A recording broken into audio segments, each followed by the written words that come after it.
Okay. What up, good people? Oh, I was trying. I just figured out something. Aha. Aha. Yeah. Yeah. Okay. Okay, that was good. Okay. It took me a while. My bad.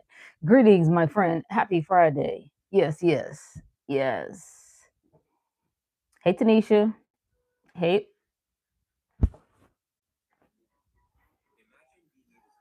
Oh, hold on. What is that playing? What the hell is going on?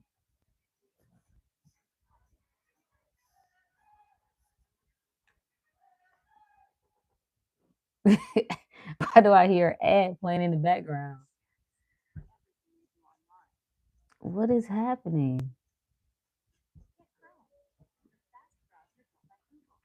Can y'all hear that?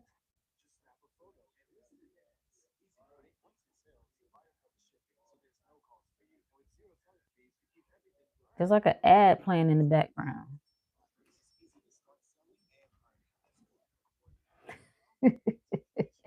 I don't know what I'm doing. Let me close out all my other boxes. Hold on.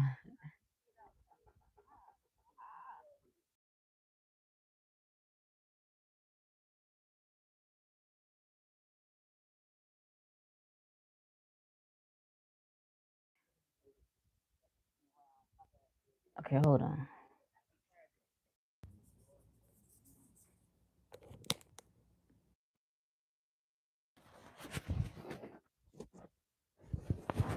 Okay, let's try this again. Okay. Little technical difficulties, my friends. You can't hear me? Can you hear me now?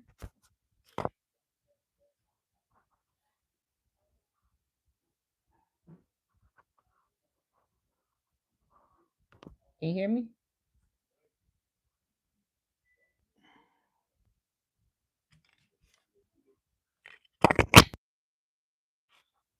Okay, you can hear me? Oh, okay, I switched mics. Okay. Yeah, I was getting feedback as if the mic wasn't plugged up or something. Okay. All right, we in here. Uh, what up, Rev? What up, crazy? All right. So how y'all doing? Y'all doing on this fine? Y'all not pre-gaming? Do y'all celebrate the holidays? Do people do that anymore? People still cooking out and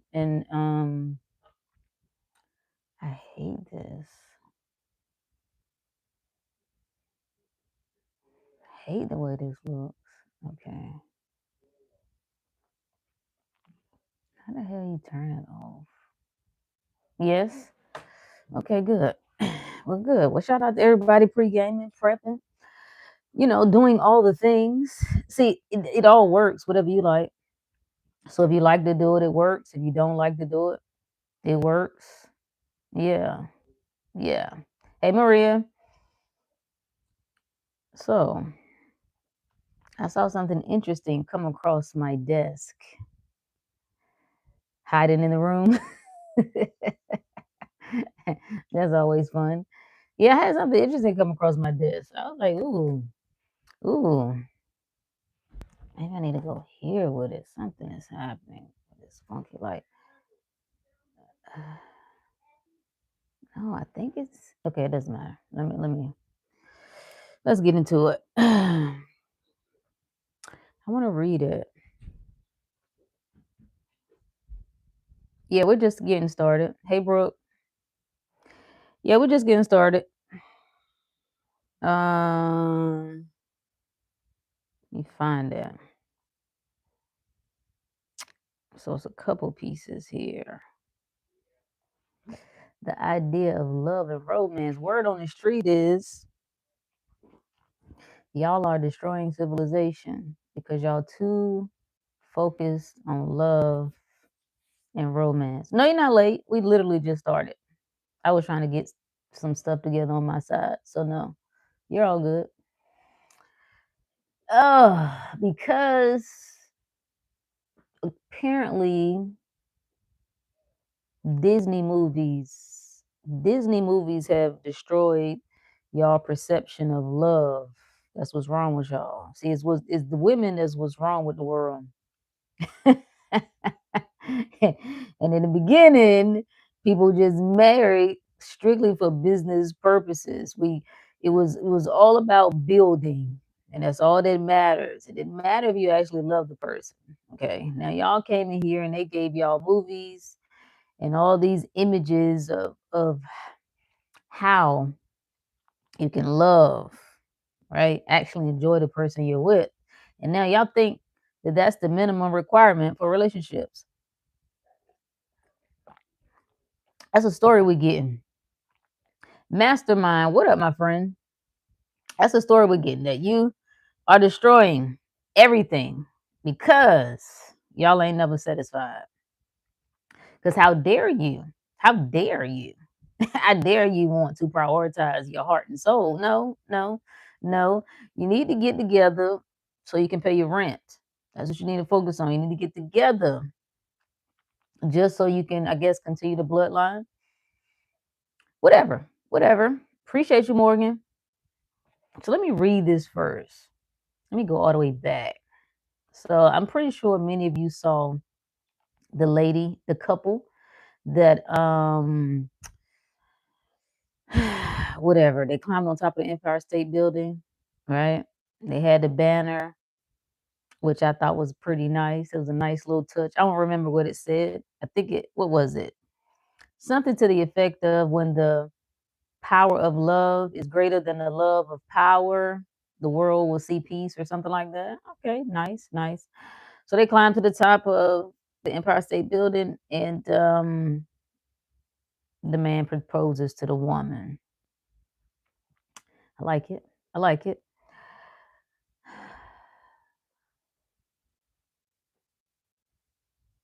You thought this was a man hater discussion? No, we don't do that. No, we don't do no man hating over here. Absolutely not. I believe it's a Jimi Hendrix quote originally. Ah, okay. Okay, cool. Hey, Gerald. So anyway, somebody commented. This was, I don't know who this is. Paul Scalise. He says this is not good. The world needs less romance, less love. It needs to celebrate couples who are together but do not love each other. This is the foundation humanity was built on. Love has always been rare. It cannot be the norm, or else the world will drastically shrink. Okay. Okay. I see where he's going with this. The topic, yeah, we're just talking about, is love. Is our obsession for love destroying us? Is it a threat to humanity, to civilization? Okay. He goes on to say a large percentage of the population will be perma single and live out their lives alone, because society has been psyched into believing love is the minimum threshold for coupling. It's bad for individuals and for nations. He sound crazy, but I see where he's going though. I'm not immediately just dismissing it, because I see where he's going. So he goes back. Oh, I should have read this. I didn't know he had an article. I would have liked to read this. Let me see. He Let me go back. Let me read let's start here. Why are people having fewer babies? Because fewer couples are forming. Why are fewer couples forming? Because love is now the minimum threshold for long-term relationships. The problem is that love is rare. It always has been. So we need to talk about this idea of love.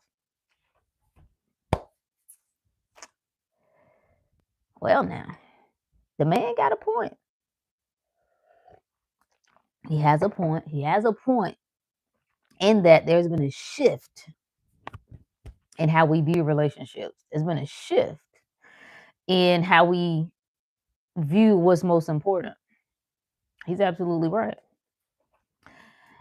And to those who say we got it all wrong, that in the beginning, marriage had nothing to do with love. Now, I'm going to dispute that to some degree. It just depends on what you call the beginning. It depends on at what point are you defining the beginning? The beginning of recorded civilization, recorded records, the beginning of man's perception of what marriage is. It just depends. It just depends. But I get the gist, right? If it was a business transaction, a man sold his daughter. And a man went to buy another man's daughter. Like, I'm coming bringing these gifts, then I'm going to give you this for your daughter, and I'm going to promise to take care of her. And there was no love in the mix with that. It wasn't about love. You could marry someone you never even met. Just like, hey, we're coming together. The families are coming together. This is a this a benefit to us collectively as a family. Grown. Imagine that. Now you just wake up. By the time they decided that you was at the age of being married, that we're gonna find you a mate. And that's who you're gonna be with. And you're gonna like it. You're gonna like it. Am I from Louisiana? No, I am not. I kind of think sex has become the new standard for relationships nowadays, which I don't agree with. What do you mean it's the standard? It's always been the standard. Like, I mean, that's always been a big part of it. So you have to elaborate on that. Let me go back. There's something else I wanted to point out. So let's just finish reading the thread because I like it. The couple is the load-bearing infrastructure of modern society. Two people meet, they fall in love, they couple up, they buy a home, they have children, they raise them, and eventually retire side by side. Modern life flows downstream from that sequence. The two-income mortgage, the tax structure, the real estate market, universities, the suburbs, the school system, the pension system. If this chain gets broken, things start collapsing. He's absolutely right. He's absolutely right, friend.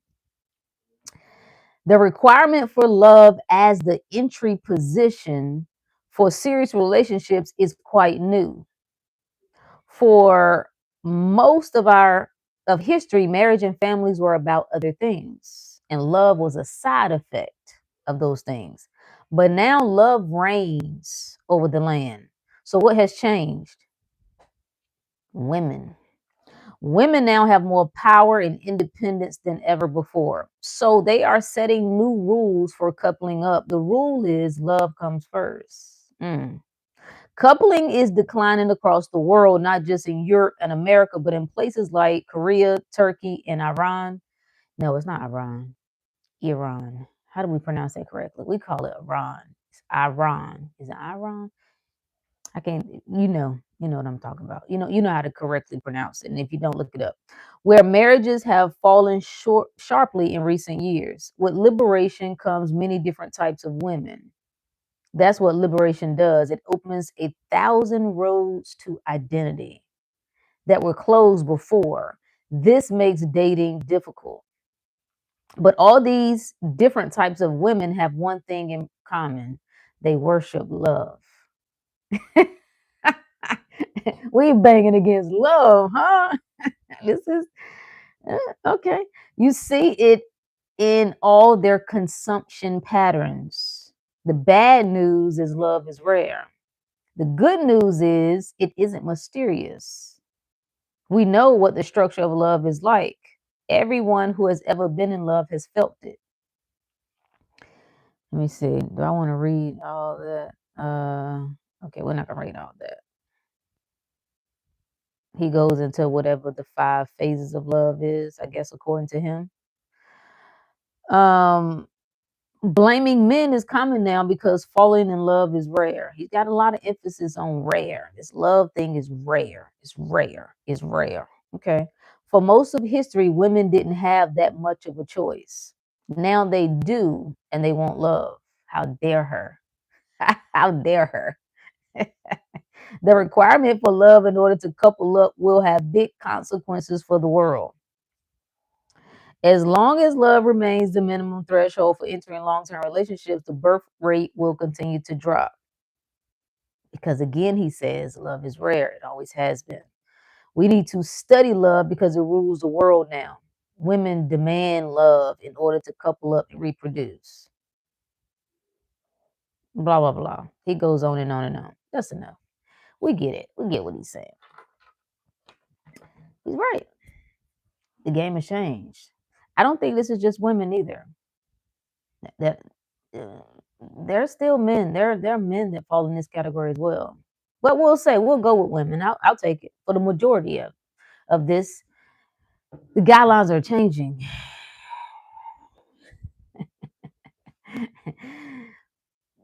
The idea, think about what the structure, think about one important thing that he said, right?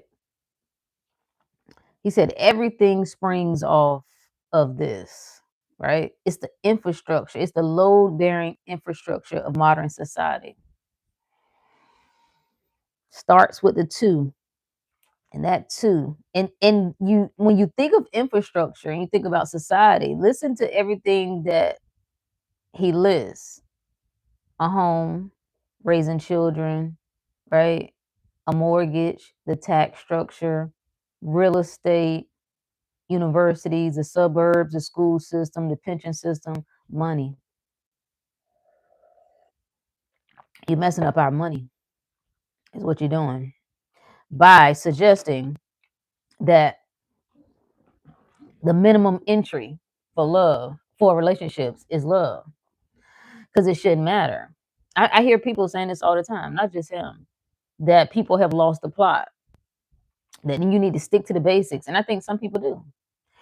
You can do whatever you're able to do. That's the real short and easy answer here.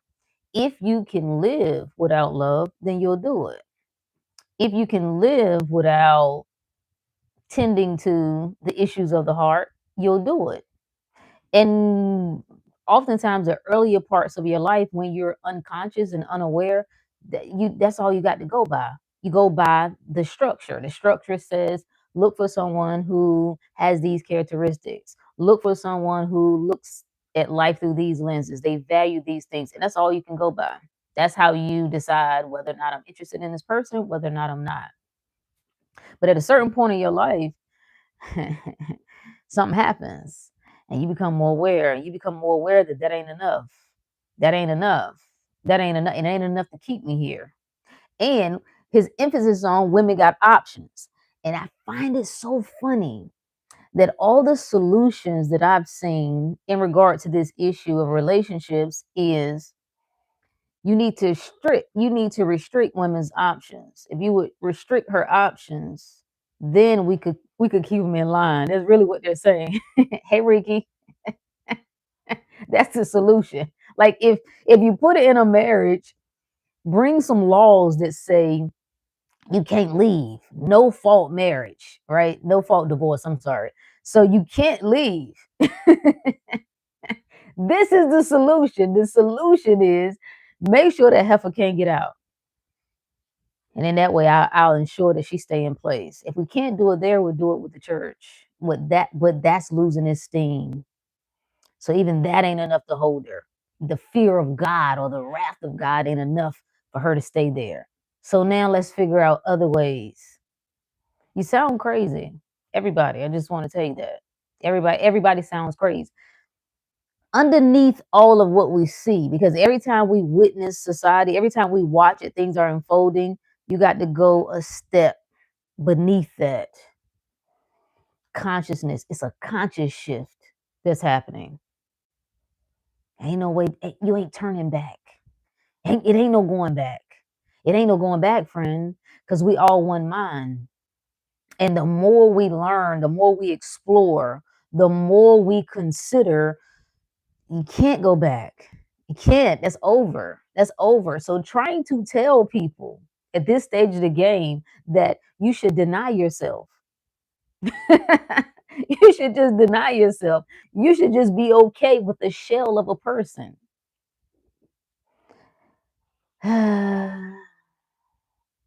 Gerald said you got to love yourself, forgive, and let go of old patterns going forward. We always say this, but it's true. Yeah, indeed. So this guy wrote this article about the couple. He was responding to that. Apparently, this has been his perspective for a while because he kind of was attaching some previous posts that he's made about it. So this just brought it back to the forefront that this initiated the thread that he posted. I don't know anything about him either, so I don't know. Like that's a whole nother discussion. How people view things, what they're, is he married? Is he straight? Is he? Because all those are important when people start having opinions about. Okay, hold on. Okay, okay. I thought I kept. Well, I don't know. It doesn't matter. I was gonna read something else, but so all of that matters too. But who cares? It's a going theme now. This idea that women have messed up the game, and women have messed up the game because they believe in fairy tales. That's that's the problem. The problem is you should get with a person and stick strictly to the surface. Are you taking care of this is the mess we used to get growing up. It used to make me sick. Make me sick. I told my mother that not a little while ago. I was like, we weren't a loving family. She was like, what do you mean? I'm like, we didn't walk around just saying I love you. That's not what we did. There was no hugging and loving and I love you. Okay, have a great day at school. That ain't what we did. I'm not banging on it, right? I'm just saying it wasn't what we did. It wasn't what we did. What I did hear was, don't you got a roof over your head? Don't you got clothes on your back? Don't you got food to eat? All right then. Then you love. Like the fact that you can take care of the bare necessities, right? You know what? Because I can satisfy your flesh, you should be satisfied. You shouldn't expect nothing else. You shouldn't even want nothing else. That should be good enough. And it should be a symbol of my love. Right? I ain't got to tell you I love you because I'm just taking care of you. Oh, this is the same type of thing that it sounds. This is what this sounds like to me. And we saying no. No, no. And men may claim to rule the world. And you know what? You can rule it. It doesn't even bother me at all. You can have it. You can have the world. You rule the world. Salute to you. And I appreciate you. I appreciate all of the things that you can do in the physical sense in this world. I do. However, you might rule the world, but we are the universe, huh? You the world in our universe. So not a problem. James Brown said it. It's a man's world, but it's nothing without a woman. So if she says the game changes, then the game changes. If she says this is no longer acceptable, now the fellas are saying no, no, because we control that. We control the relationship. Y'all got access to sex. We control access to relationships. Is that what you think? Because we got to marry y'all. Did you forget you got to ask? No, no, you got to ask to marry. So you don't control that either. Oh, so where do we land here? Where does this leave us? Where a shift has happened consciously across the planet where we are feeling more. See, the moment you become more aware, the game changes. More is required. To whom much is given, much is required. The more you become aware of more, the more you're going to desire more. What used to satisfy ain't going to satisfy. And you can argue history. You can argue how things initially started. You can argue all of that all day long. We ain't going back to that. You're going to have to show up with something other than what you can do. That's the shift that we're seeing. Who are you beyond the shell? Who are you beyond the mask? Who are you beyond performing? Now, is this going to have some collateral damage? Will there be collateral damage? Of course. Yeah, of course. There's always destruction. There's always chaos before order. So the chips have to fall where they may. We've been sold fairy tales all our lives. What's the problem with fairy tales? What do we need to be? What do we need to be sold? Nightmares? I'm just curious. What is it? What's the problem with the fairy tale? Why is it that I'm supposed to accept life ain't this good? That I can't actually, it's like working.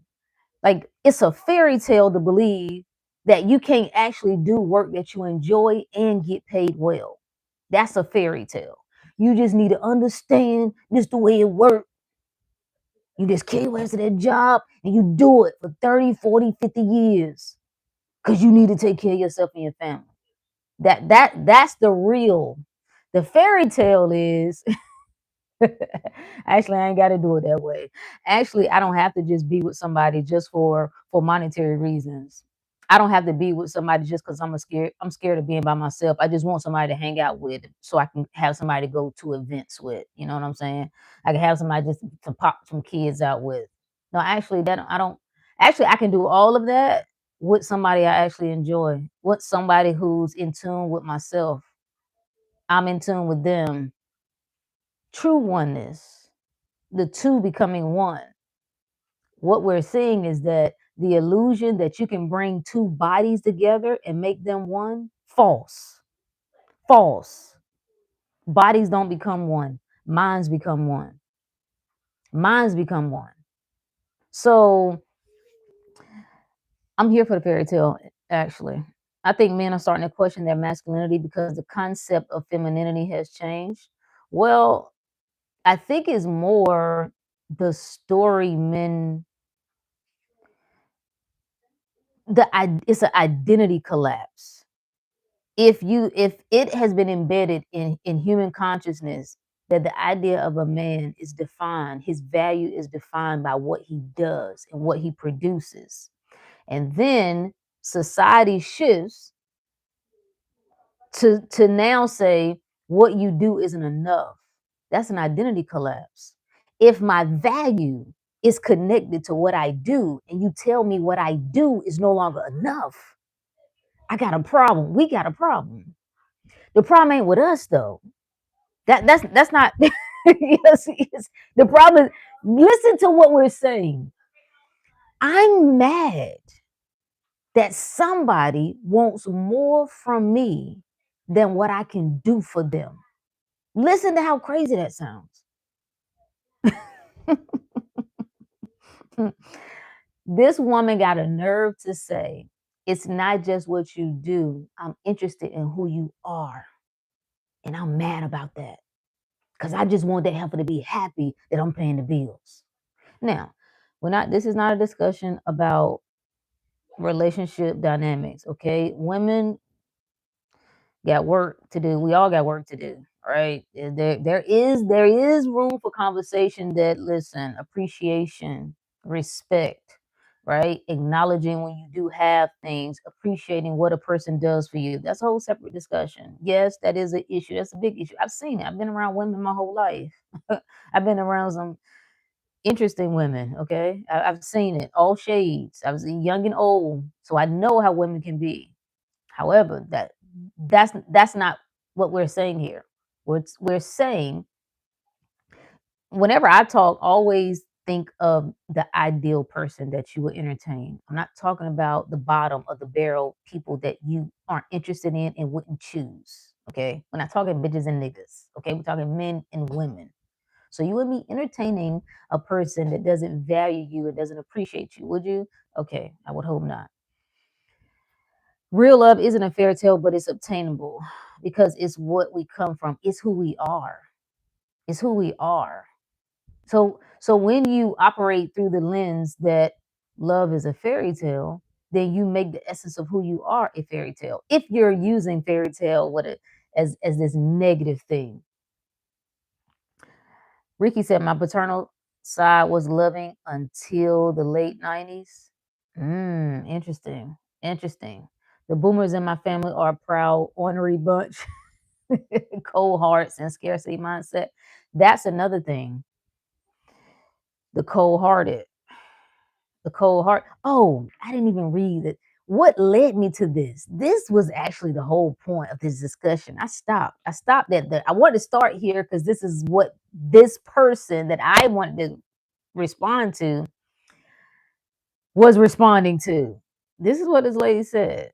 She said, after 29 years of living, which is like, okay, 29 years, but okay, I've come to the conclusion that the only way to have a successful marriage is to not be in love. The only way to have a successful marriage is to not be in love. Love is the death of duty. It's the death of duty. So if you take love out of the equation, you can operate like a robot. You can operate like a robot. It's like mission driven, right? It's like a job. It's like a project. This is what I do. This is why I do it. This is why it's important. Like you can, what does love really do? What's the problem with love? Really, it's not that it's a problem. Dad, I need my prop. It's not that it's a problem. Let me see if I got my little thing here.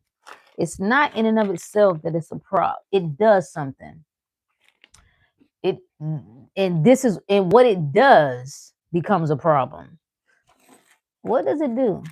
Oh, I can use this. This is what it does. Can you see that? Too bright. Shines a light. That's the problem with love.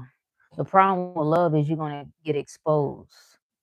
The problem with love and relationships is it's gonna be a mirror. It's gonna show you all the sides of you, all the sides usually that you don't want to see. It exposes you. So I like that. When I saw it, I was like, "Ooh, bars." So if you want it, and of course we put asterisks, right? Just successful marriage is to not be in love. Yeah, if I don't have to face myself, if I don't have to face, if I'm in a situation where no one bothers me or the demons within me, then I consider it a success. But when somebody stirs me in that way and I get agitated, huh? I have to face myself. So when somebody is saying, listen, what you do is not enough, I want to know who you are. I want to get into the heart of you. I want to experience you. And that caused a visceral reaction out of you. You got to ask why. You got to ask why. like what is that really exposing? Do you have a fear? You have a fear of being close? You have a fear of opening yourself up? Are you really just cold hearted? Do you think that? And when do you think you were born cold hearted, or did that develop over time in response to something? So the moment love comes in, love warms. How the ice start to melt, and the mind says, "Nah, I ain't interested in that. You want too much. Nah, you asking for too much. Like here, let me just buy you a pocketbook. Be happy with that." You ever heard the thesis that life or the universe is herself a woman? Of course, of course, of course. How could she not be? The woman is the womb. It's the birthing place. That's also, if you look up the etymology of the matrix, mother, it's the womb. It's the womb. What is the womb? Mm, it's the place it's the origin, right? It's the place where the seed is dropped. and the offspring of that seed is produced. That's what the matrix is. You can be mad. Why are you mad at the matrix? It's just birthing what we feeding it. It's birthing the seeds that we dropping. So why are we mad at the matrix? I'm not mad at the matrix. Not at all. People think they're not obtainable. Yeah. Rom-coms. Yeah, I don't have a problem with rom-coms. Like, I'm wondering, what do people want? Like, what do people want to see? If you don't want to see a person, think about what we're saying. Think about what we're saying. To see images of a person in a loving relationship, that's unrealistic. To have you to think that you can be in a relationship where a person is interested in you and you're interested in them, that you're living a life, you're working, but you're enjoying each other. That's not realistic. To say to a woman, how dare you feel, you should just be okay. You should just be okay. You should just be okay, like not being tended to. Like, just accept that. I don't know. I don't know. I don't know. I don't know what we're saying to people. Honestly, I've been watching certain conversations. I don't really know what we're saying to people.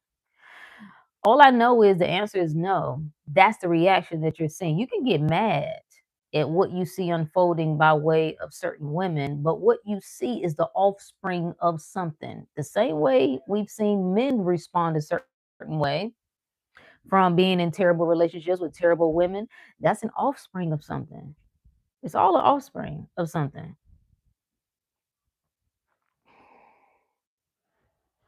Mm, Brooke said, "Yeah, I'd rather be alone." Facts, facts, facts.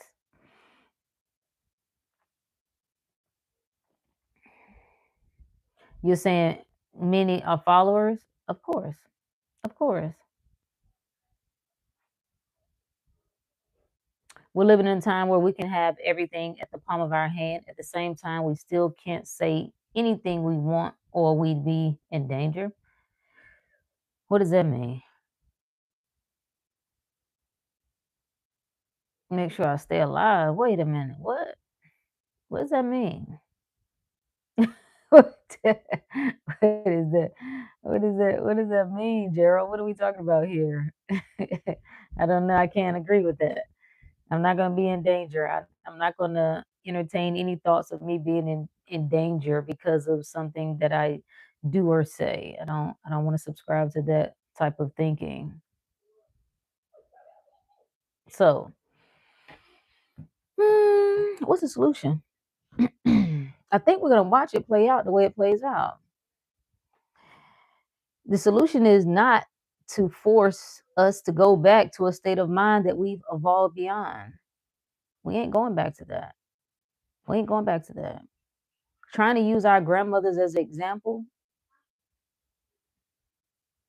you cannot become aware and then become unaware. That's not how it works. You can't. You you can't. And these are the crises that people are experiencing. You trying to stay living a certain way that your mind has evolved beyond.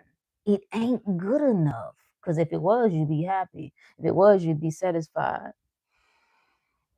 No, we all got to face ourselves. We all got to face ourselves. And anybody running from love is running from themselves.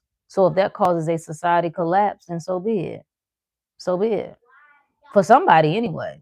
There ain't going to be no society collapse for everybody. Well, in some places, yeah, perhaps. Perhaps. Perhaps. Uh,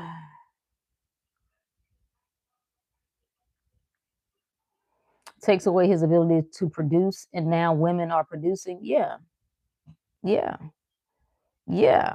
That's your ego. That's the collapse, the ego collapse. That, uh oh, they're struggling and trying to re identify. Yeah, it's a rebirth period. That's all that's happening with everybody. But to suggest that the solution is to what? Turn down the love? We need less love? We need less people believing in love? Maybe.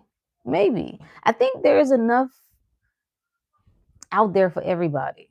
There are certain people who, again, if you think about where you was 10 years ago, 15 years ago, maybe 20 years ago, your perspective on life and how you perceive things have shifted. They're different.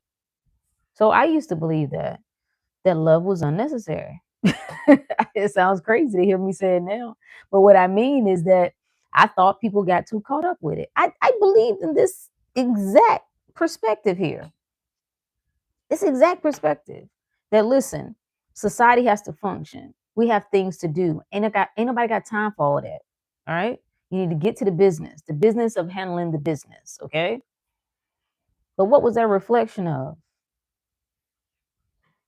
My own lack of self. That's all. My own lack of knowing self. You could phrase it that way. That's what that stemmed from. People people's hearts are opening.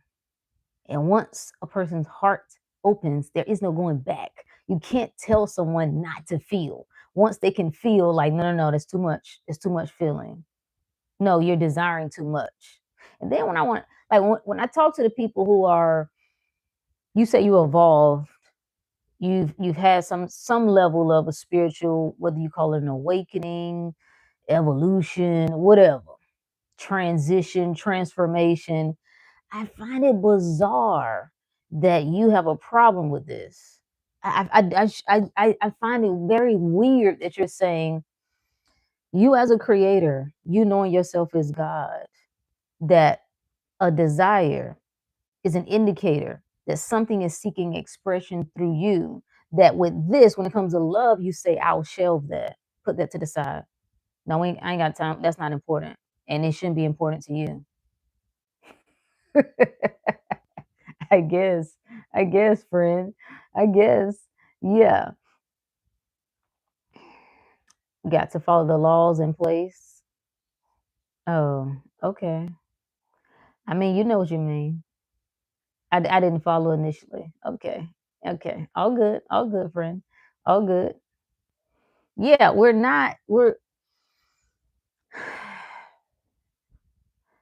I think you'll be able to do whatever you're able to do until you're no longer able to do it. I know that's not that deep, right? It's like, well, duh. No, seriously.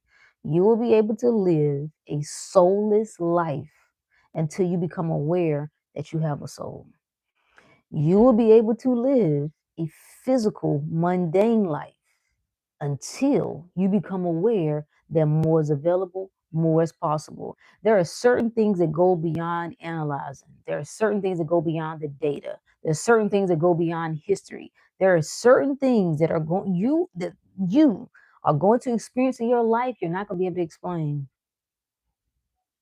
You're not going to be able to do things the way you did. It's almost like you just wake up one day and something has cracked. Like you've entered a whole new reality. What do you do then? Somebody trying to tell you just turn it off. Yeah, just turn it off. No, no, no. Just don't have a great outlook anymore. Don't desire. Like, cause think about what love is. It's a desire to experience yourself through another person. That's what the desire of love is. And that's why I said that what this lady said, the whole idea that to have a successful marriage is to not be in love. The less I experience myself, the more I enjoy life. It sounds crazy. It sounds crazy. That's the fear. That's what scares people.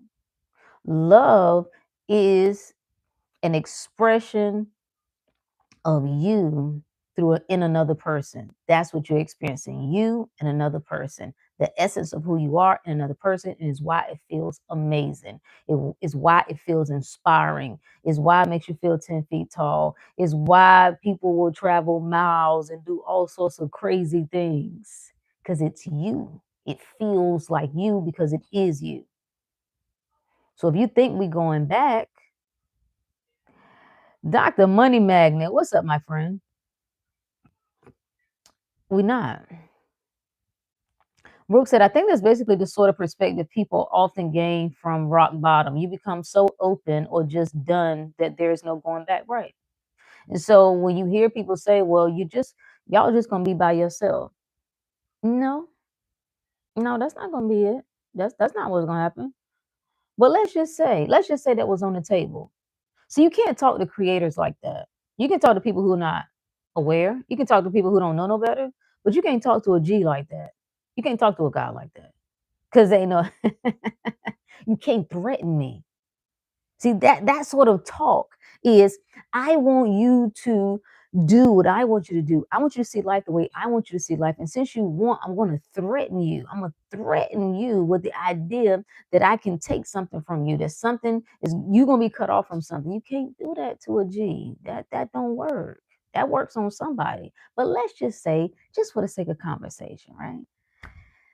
Let's just say that was the option. Either do it our way or be by yourself. Okay, I'll choose that. I will choose. I will bask in my own love before I entertain being with someone else who is closed off and cold hearted. You got it, friend. You got it. You got whatever this is that this person is talking about doing. If you're capable of doing that, which some people are, I'm not knocking it. Don't misinterpret what I'm saying here. You can do. It's a matter of perception, y'all. Like you got to know when you've grown beyond the average mainstream way of looking at things. If you can say heart of hearts, like I don't see a problem with that. Like I don't see a problem with arranged marriages. I don't see a problem with, if you meet somebody, y'all got just overall good values, the same values, or you grew up the same way, you see life the same, like that's good enough. It's not a problem. Do what makes sense to you and do it for as long as you can do it. And if you don't feel a need to adjust that, then don't. But I'm talking to the people who, the table turners, the table shakers. Like I'm talking to the glitches in the matrix. And they like, wait a minute, what is this? And what? No, I don't like this. I don't like you. You really don't like me. We just kind of hanging out together, just taking up space because we afraid of facing ourselves. We just passing time. This ain't good enough for me. My heart and soul is calling for something more. That's who I'm talking to. You get so frustrated by wanting that you just decide I have it now and there is no going back. Facts. Facts. Facts. Hey Tina. It's giving rom-com. Yeah, give me a recommendation. I want to watch. I want to watch. I be trying to make myself watch. I need entertainment. You go through a phase where you come out of the world and you like, no, okay, I've been too much into that. So you cut it out. And now I think I've like, okay, I need some entertainment. Like, okay, let's come out of that, Rook. Let's take a breather. Here's the thing. What do you want? I think it all comes back to how you see yourself. Do you believe that you cut off? Do you believe that you got to live by the standards of everybody else? Do you believe that you got to stick to the script? Do you believe that the pickings are slim and that if you really want to live a great life, then these are the rules you have to follow? If you believe that, then that's true for you, and you need to follow that. You need to listen to advice that falls in line with that. If you don't, if you don't, then get what you want. Do life the way you want. I love happy-go-lucky rom-coms with the happy ending, of course. Like people have gone retarded. they mad.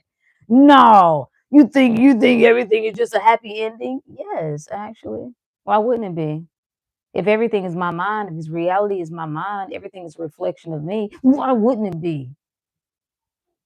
I'm good on it. I've had enough listening to people in pain. I've had enough taking the advice of people who don't even know themselves, people who ain't felt nothing since they've been on this planet. I'm not listening to you about life. You don't know nothing. Okay, so stay miserable, stay sticking to the script, stay. And that's why y'all need religion. You need religion because religion helps you live an unnatural life. Because at least if you can't force yourself to do it, a God guilting you will help you do it. Okay, whatever works. I think the more you F with yourself in solitude, the more I'm able to attract the right woman in. Yes, that's for everybody. That's for everybody. The more you lock in on yourself, the more you tend into you, what's in tune with you, what's important to you, like putting you first. You cannot lose putting you first. You cannot lose by pouring into you. It just don't happen. It just can't, because you magnetic. Like when I'm in my bag, the world ain't got no other choice but to be in my bag too. It ain't got no other choice, because the world is me anyway. All of this is me anyway. We expecting people to love us. We don't even love ourselves. We expect others to prioritize us. We don't prioritize ourselves. We want others to choose us. We don't choose ourselves. It's insanity. I am exempt to all the rules. Facts. I wouldn't be here in this live or attracted to this information I am if I wasn't. Facts. Ha! Facts. Facts. I have felt so at ease and so calm this week because I've just been so settled and it's all worked out. You sit back and you watch this world enough. One thing Mom Duke used to tell me, and I never, people say stuff. Your parents say stuff, older people say stuff, but at a certain point it clicks. And she would just say, keep living. Just keep living. Just keep living. Now, sometimes she was saying this to prove a negative point. Doesn't matter. Just the overall theme there, we'll take it. Keep living. That's all you got to do is keep living. Just keep watching the people around you. Keep watching. It's like telling people the best way to secure your future and your finances is to go to college, get a degree, and get a good government job. Yeah, if that works for you, then do it. If you can do it, then do it. And there are some people who are going to stay at a job for 30 years and they don't have a problem with it. They're not wrong. Do what you can do. When you can't do it, that's when you find me. That's when you find Rook the Great, baby.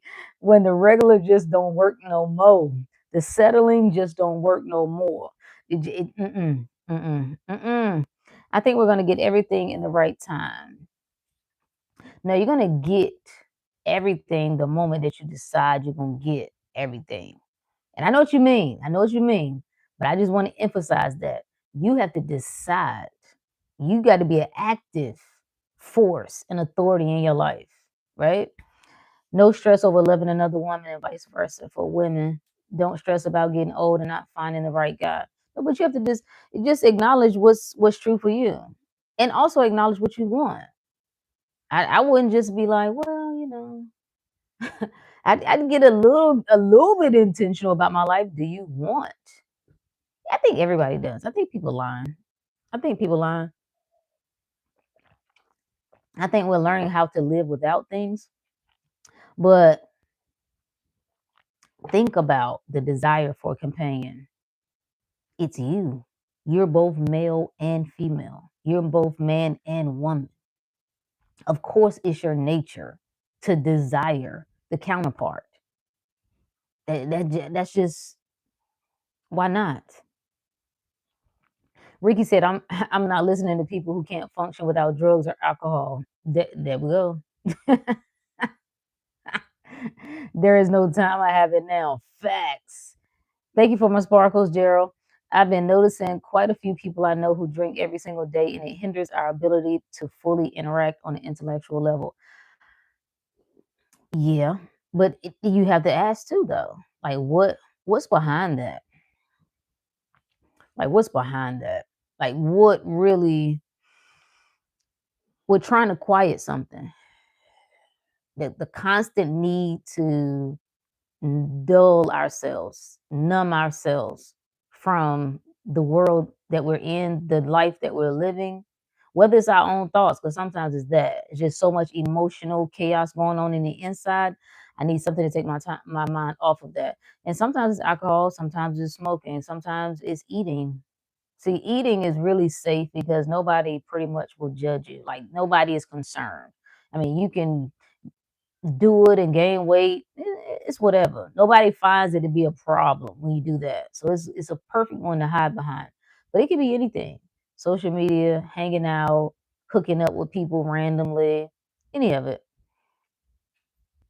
Brooke said that's why I've never understood the men that want the it girl and then try to change her. Woo! Uh-oh. And bring her down. Wasn't the thing that you were attracted to was the thing. Don't get me started on that one. Yeah, yeah. It's like witnessing something beautiful. It's like I want that thing, that beautiful flower. I want it, I want it, I want it. And then when I get it, it's like this is what I want to do with it. I want to do this. I want to I got a fear of losing it. I got a fear of somebody else taking it. Nah, nah, nah, I can't be contained. So if you look at a beautiful woman, you look at this ideal woman and she's sparkling, right? She's amazing. She draws you in, hmm, like a moth to a flame burned by the fire, baby. And the only thing that you can think is, I want to put her in a glass jar and sit her on my shelf. Absolutely not. Absolutely not. Absolutely not. Appreciate you, Gerald. I always apply anything I learn from the live immediately. See, let's go. Let's go. Let's go. We want love so bad, but at the same time, we love being alone too. Yeah, yeah. What are we really desiring though? To experience ourselves.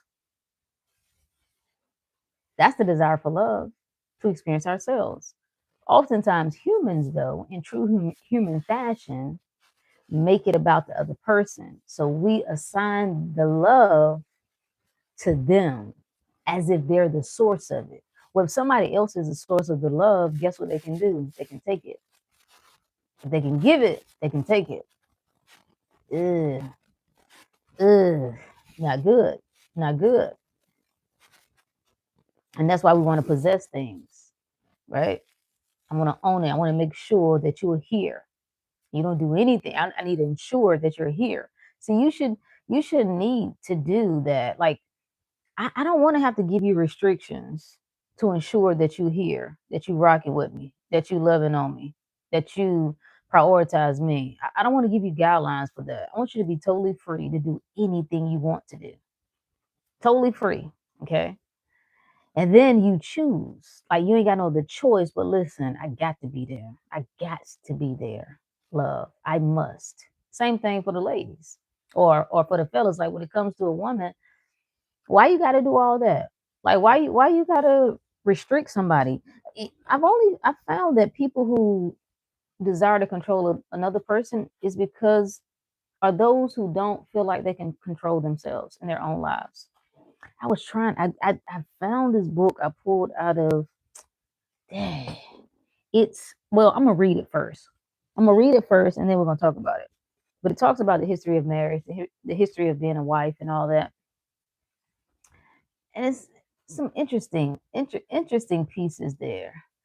It's funny that we will say everything we've given, everything that we believe are concepts and beliefs we've been given up until it comes to love and relationships. That, you know what I'm saying? We got to question the finances, we got to question health, we got to question the government, we got to question religion. But when it comes to love, when it comes to relationships, how we see the other, no, no. Dr. Moneyman said, "I want it all. I want it all." That reminds me of that B.O.B. song. What's the title of it? Uh, that's how he starts it off. I want it all, and I want it now. There we go. I spoke to a few of my friends about it, and it seems everyone is caught in a zombie loop. Yeah, it's a wake up call for everybody. Like everybody. That's why I'm saying, even with this topic, it's reflective of a conscious shift on this planet. You're gonna have to do something different. What is a conscious shift anyway? Like that sounds all technical. What is it? Ah, identity. Identity shift. That's all. Ego collapse. What is the ego? It's the aspect of you that views life through a certain lens. It's your personal filter. So however you see life, whatever you think is true, whatever you think is false, whatever you believe in, whatever you don't believe in, what your fears are, what your goals are, what you think is right, what you think is wrong, is your personal lens of life. That's it. However, that gets shaken. You can be told whatever you want for years. And then one day you like, I don't know if I believe this anymore. I thought this was the path. I thought I only had to follow this. Go to school, get the degree, get the job, just be happy.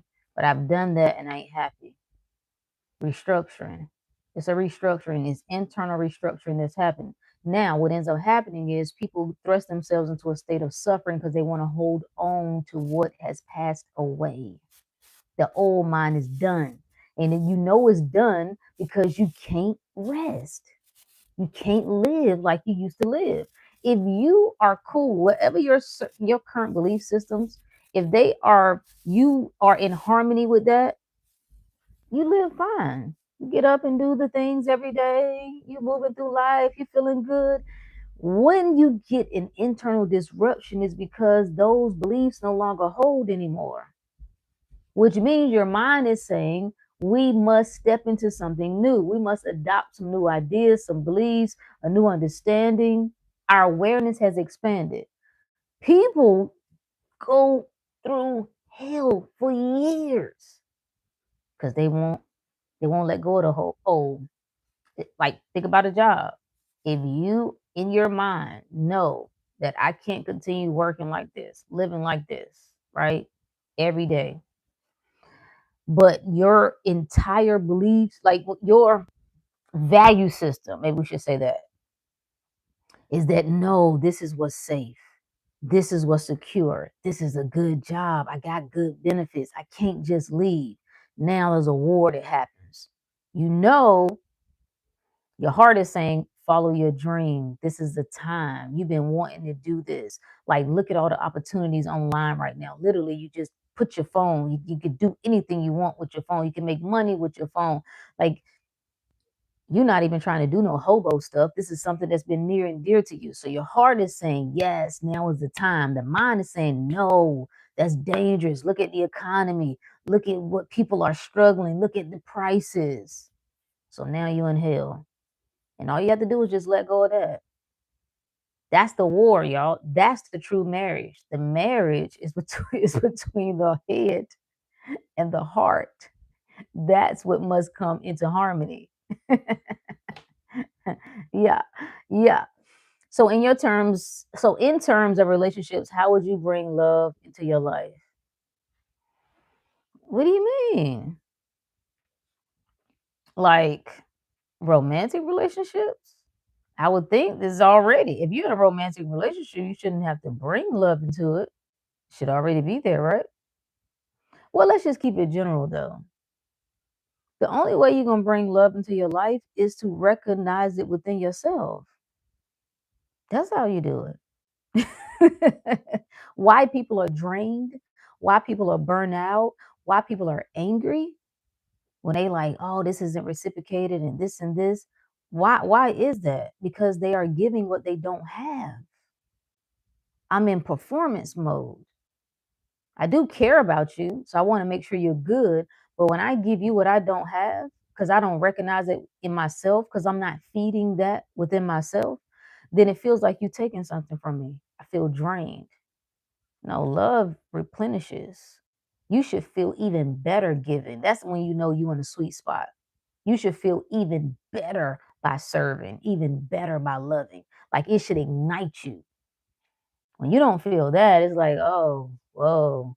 That's when people get resentful. Like, I resent you for taking the best of me. No, nobody can take the best of you. No, men cannot take, he took my best years. No, you gave them away. You can't blame him for that. No, no, no. Mm-mm. Mm-mm. Mm-mm.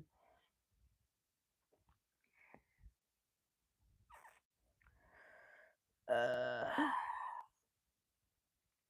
this is random, but I'm wondering, how is your hair wrapped for the night? Well, it isn't wrapped yet. I kind of just got this little, jig. I kind of got it clipped up. But when I do wrap it at night, I just wrap it just to do a regular, what do you call that? A doobie wrap, and then just put my scarf on. I've been there with an old SP. He was so attractive. I was constantly looking over my shoulder. I didn't know then that I was bigger than the program. Right. Because he was a reflection of you. Like, of course he sexy than a mofo. But think about who he with. Like, I ain't even got to worry. I ain't got to be concerned. That it can't even be like there can be someone else who has a more beautiful this or that, or and even that's subjective. Longer hair, or bigger boobs, or bigger. No, they not me though. See, it ain't but one broke the great baby. Ah, it ain't. You can't replace that. There is nothing that can threaten that. And so that comes back to Ricky's question as far as like bringing love into your life. If we would turn our focus totally, like a total obsession. I know this sounds contrary to what people say, that this is egocentric and this is arrogant and whatever. No, no. Become obsessed with yourself. Become obsessed with yourself, that I'm the center of everything, of everything, of everything. I make the world go around. Huh? Everything is a reflection of me anyway. Everything is responding to me. Everything is responding to me. So if I think I'm the greatest, if I'm the greatest woman this man has ever known and ever met, he gonna think the same thing too. People think what you think. Ooh, same thing for the fellas. Like when you start talking loser talk, yeah, you know what I'm saying? I know these women out here, they, if you don't make a certain amount of money, like you should be in a state of mind that I'm him. Do you understand me? It's her pleasure to be on my arm. She know that. She know how I come. She know I'm that guy. She think what you think. Now because you insecure, now she becomes a mirror of that. And then you blame her. Now you come online, now you crying under somebody comment section. Yeah, these bitches is no, it's you. It's you and your stinky thinking. So does that mean all self-concept identity shifts are an ego collapse? Yep. In my opinion, yep. Yep. Yep. Yep. It's all how you see yourself. It's all, and that is what feels agonizing. That's what, that's where the turmoil comes in, where you have this emotional chaos. Think about this. Why would you start to feel uncertain, worried, angry, frustrated from starting to think of yourself in your highest light? Like why would that, like think about that. Why would that happen? Why would you be bothered when you start to speak higher of yourself and to expect more? That's because the mind, that what we call the ego, that aspect of mind that we've trained to dial in on one thing is saying that's not what we know. No, no, we know this, and now you trying to say we can get what we want. No, we can't get what we want. Don't you remember? Don't you remember how difficult life is? Don't you remember how terrible people are? Don't you remember how half of people get divorced? Like 50% of marriages. I hate that stat. It's such an incorrect. Anyway, I don't want to talk about it, but that's the stat we hear. 50% of marriages end in divorce. Blah blah blah. That's where the tug of war happens. So-called old mind, old beliefs, new mind, new beliefs. Which one? Which one becomes the dominant? And what's familiar is what keeps yanking. It's like, no, no, no, no, no. Look at how old you are. Oh, look, you got kids. Oh, look, you've been married, and now you've been married 3 times, married 2 times. Oh, you divorced. Oh, you like that old mind is saying this is what we know. What we know is you're unqualified for this life that you say you want. You're unworthy of this life you say you want. And now I'm going to give you all the reasons. I'm going to show you proof why. You got to decide not to yield to that. I was getting to know this man who is fine, but it seems he is rebuilding from a previous relationship where she paid the bills. Ooh. And he seemed to have been able to not be responsible. Ugh. Yikes.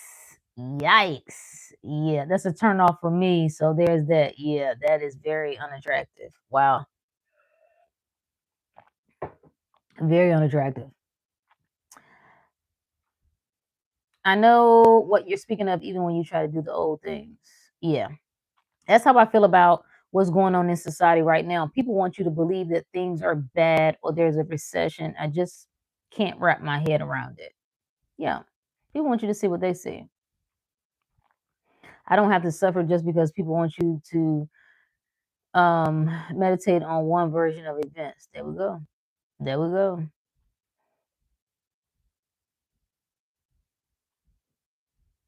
I don't do as I'm told. I've always been defiant and hard headed. Same.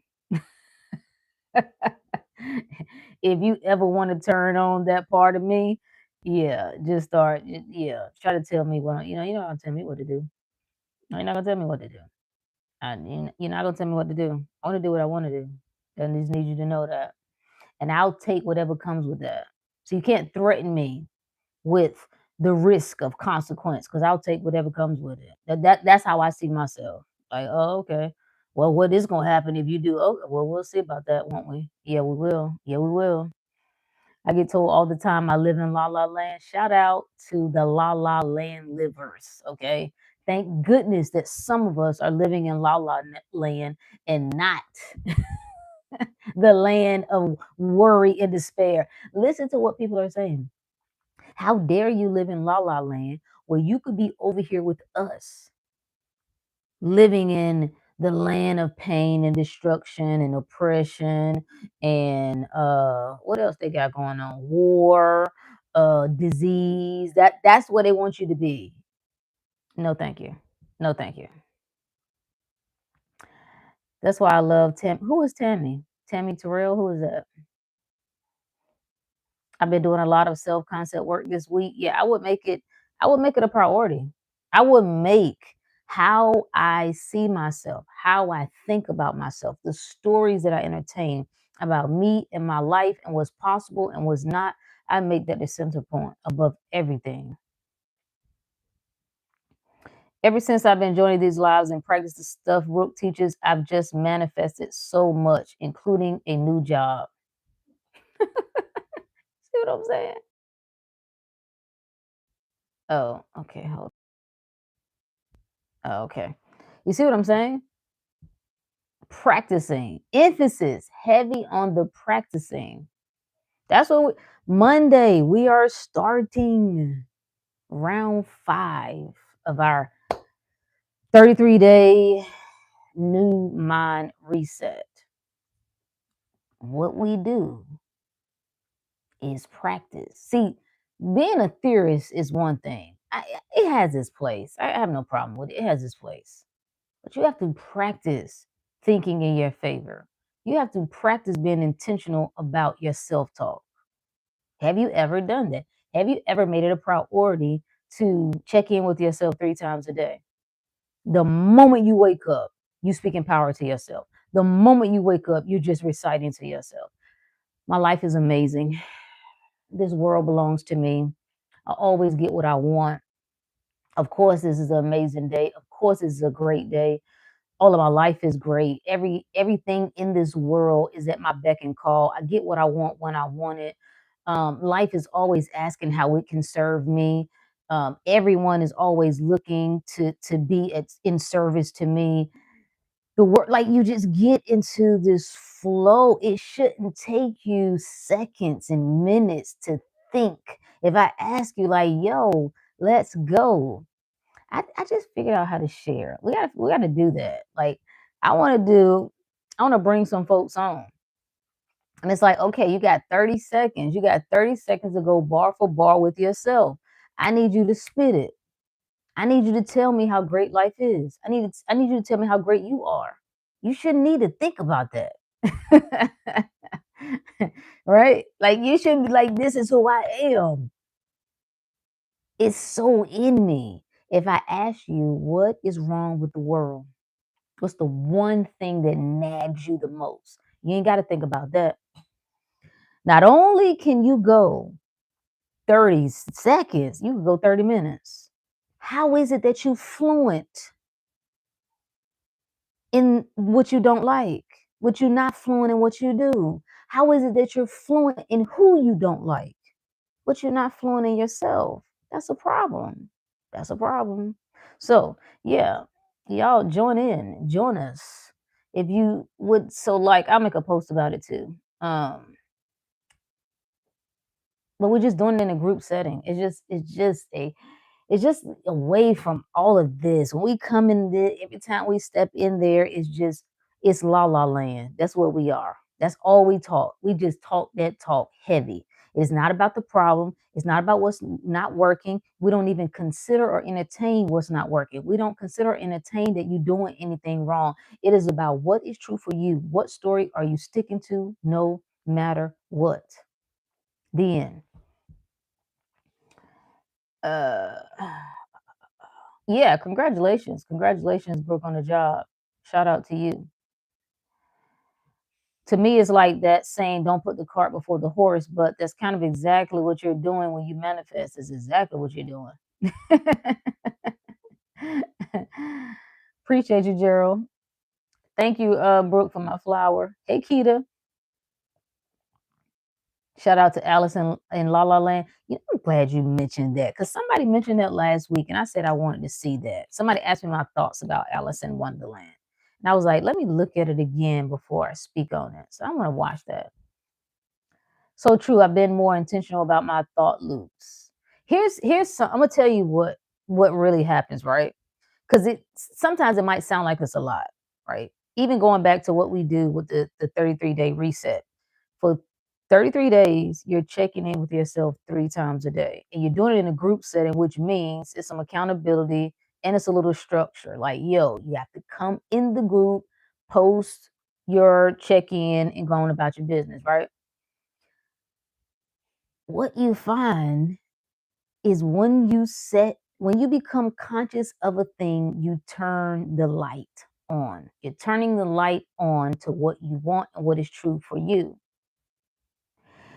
When you turn the light on, if there's anything in the room that is unlike that, it will come to the surface.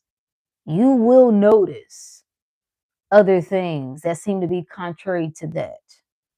You are learning how not to be moved by what you see, but to stick to what you say.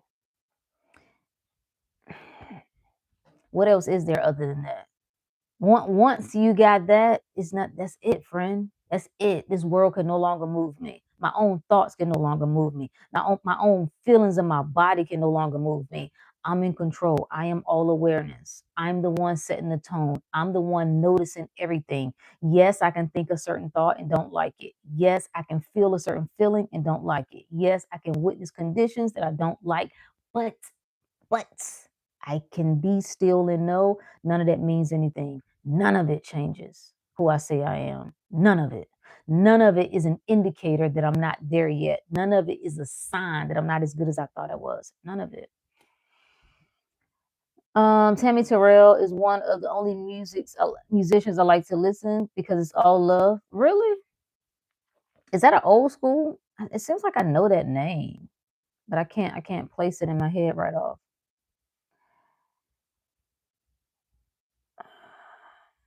What you said about there's nothing to fix that really stuck with me. There is no work to be done. I'm gonna do a video about the so-called trap of self-development and lifelong healing. I understand There's a time. There's a time to bring things to your attention. There's a time to focus on certain things, right? No problem. But if you're not careful, no, I don't like that word. It sounds, oh, be careful. If you're not mindful, it can become a trap that you're on a constant lookout on what's wrong. What else is broken about me? What else is damaged? What else do I need to do? I'm not quite worthy yet. I'm not worthy of the life I want yet. I ain't put in enough hours to live successful yet. I haven't grinded and beat it to the bone enough to have the money that I want. I want you to know this is storytelling. Because there's people living all of what you say you desire, and they ain't did all of that. You just get off on beating yourself up. You get off on you telling yourself you ain't good enough. These are stories. You got to check them stories. What if you just start telling yourself that I'm perfect? Like, what if I've mastered telling myself all the things that are wrong with me? And now at this point in my life, I'm just going to pump the brakes on that. And I'm a master telling myself all the things that are right about me. I just want to just see. I just want to see what it would be like to just hone in on all the beautiful things about me. What makes me amazing? What am I doing well? Nah, I should have got up earlier. Nah, I still should have did. I shouldn't have ate that. Now, what did you do that's worthwhile? That's worth pointing out.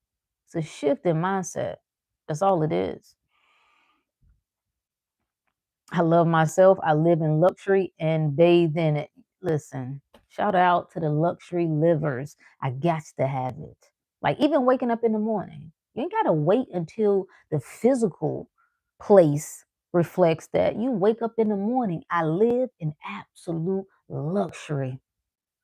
I love waking up in my ideal environment. I love waking up in an environment that speaks my language. I love it.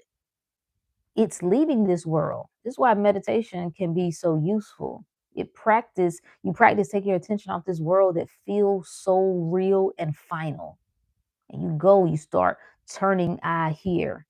You start heightening your own imagination, controlling that imagination, because imagination sometimes runs wild.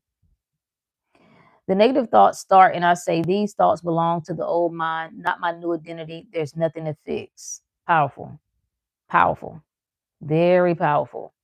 Watching your thoughts. So when something comes up, you just intervene, not fight it, not try to ignore it, right? Not try to, suppress it.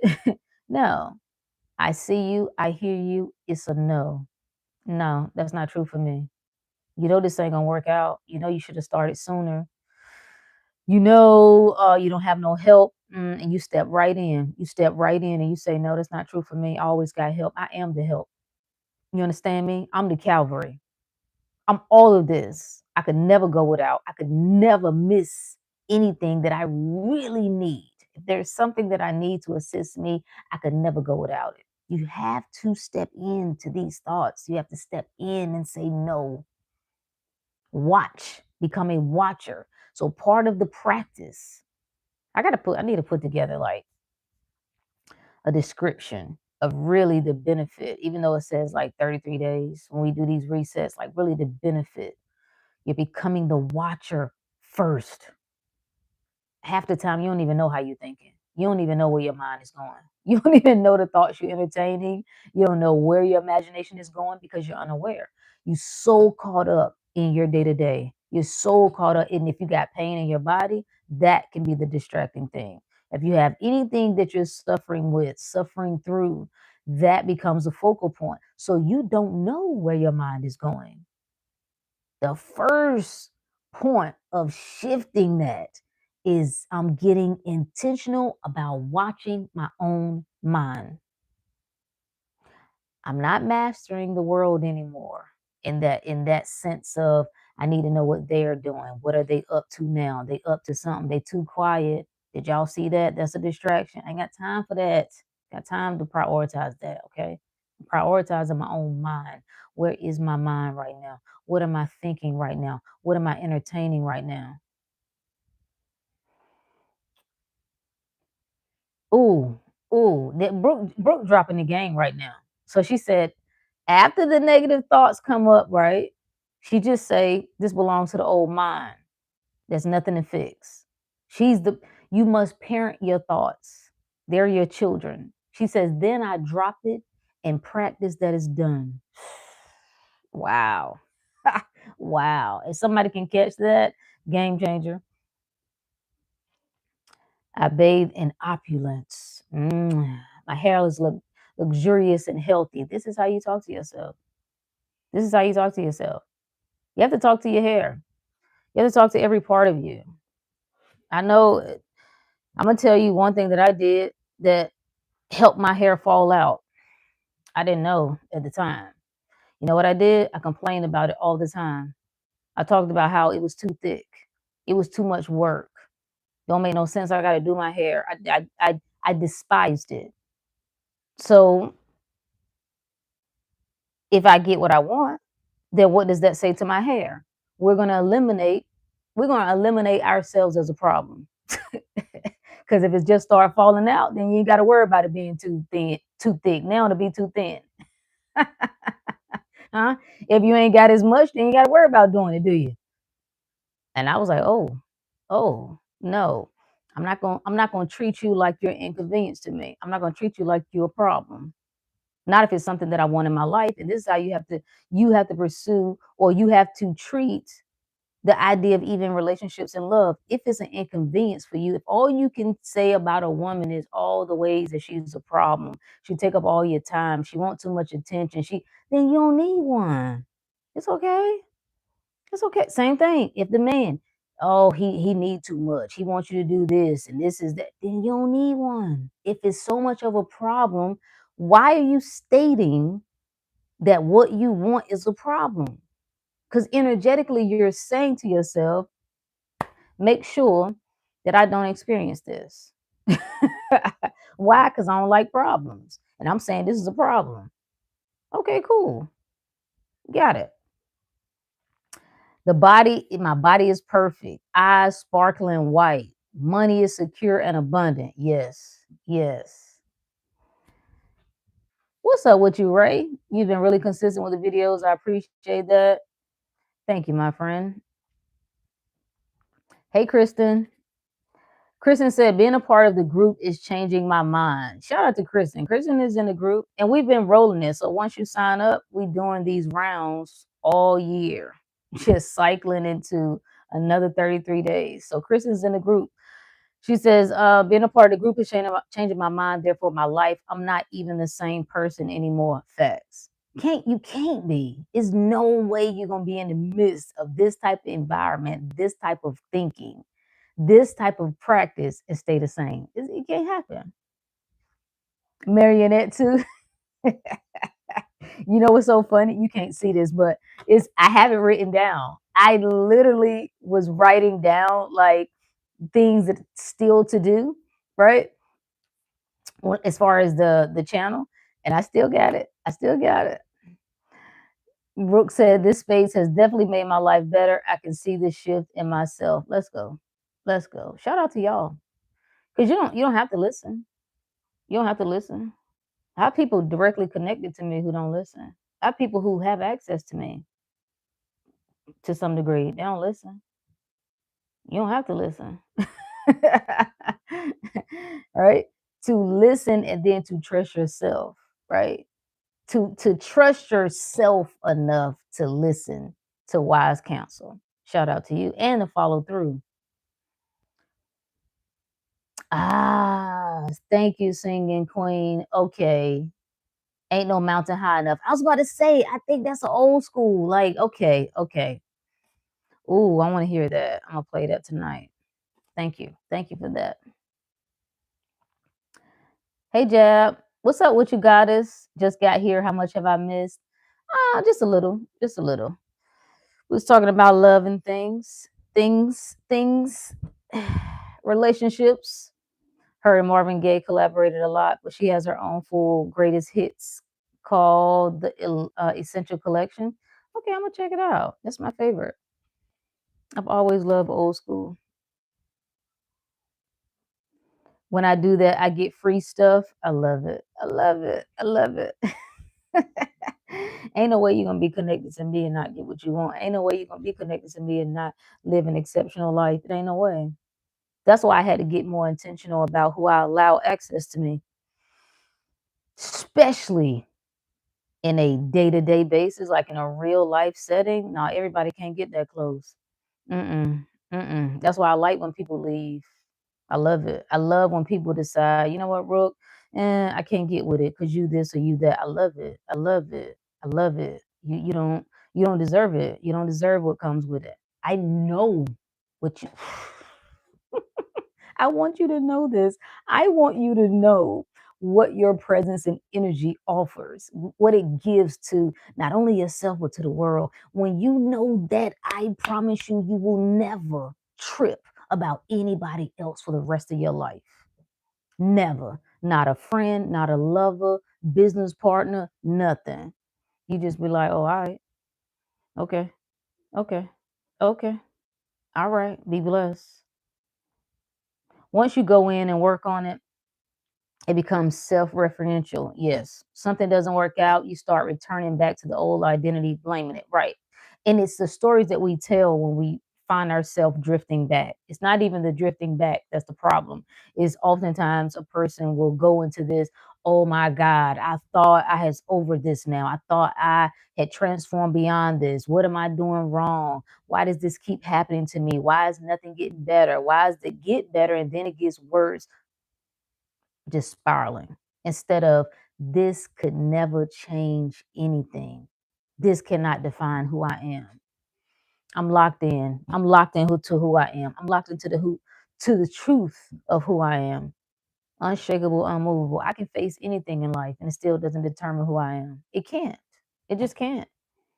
That unlocks so much for me. Forever grateful. I appreciate you, Brooke. God got me facts. It's his promise to me as an orphan. That's what he said. And he said he wasn't a liar, so that means God's got me. Facts. Facts. Thank you, Ricky, for I think it was a heart. Appreciate you. Wait, what was that?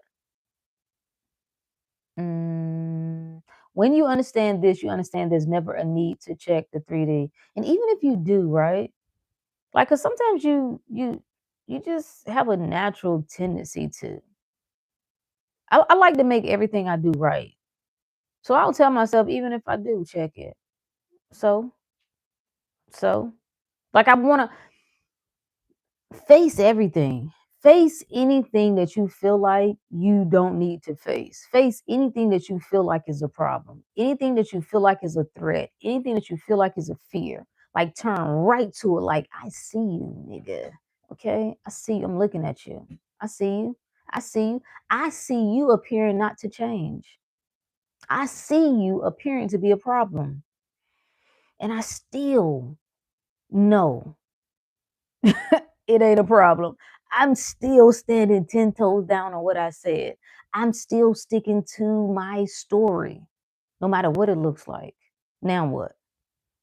Like it's like you run and run and run from what appears to be the beast, and the beast just gets darker, like it gets bigger, it gets more ferocious. No, finally stop running and turn around. Like face the bully. You only run from things that you perceive that is a threat, that you perceive has power. No, this scares me to make this decision. I feel like this one thing that's standing between me and the life that I really desire. This person scares me. Sometimes it's a person, like sometimes addressing a parent scares you, addressing a lover scares you, a boss, whatever. Like at a certain point, you just like, I'm tired of being ruled by this. I'm not a slave to this. I'm going to address it.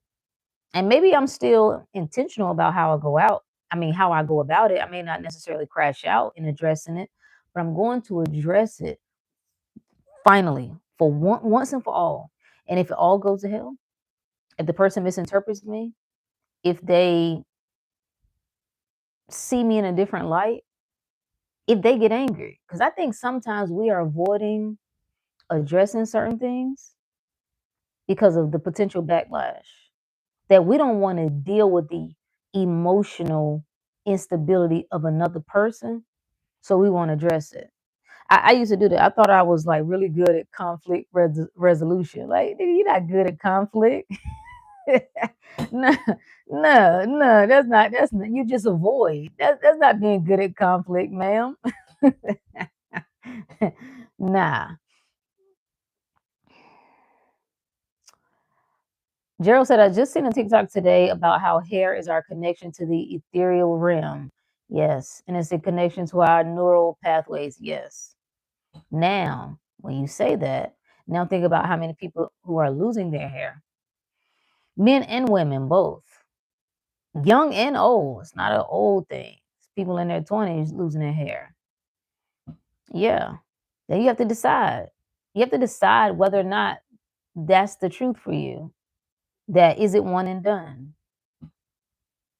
Every part of your life, you have to decide whether I'm going to accept this. Now, I ain't accepting no bald head. If I don't want one, you might want one. Sometimes you like it. See, it's no right or wrong, but I ain't accepting this. Now, I will not accept it because I know everything on my body can grow. So my hair should be able to grow just like everything else. No?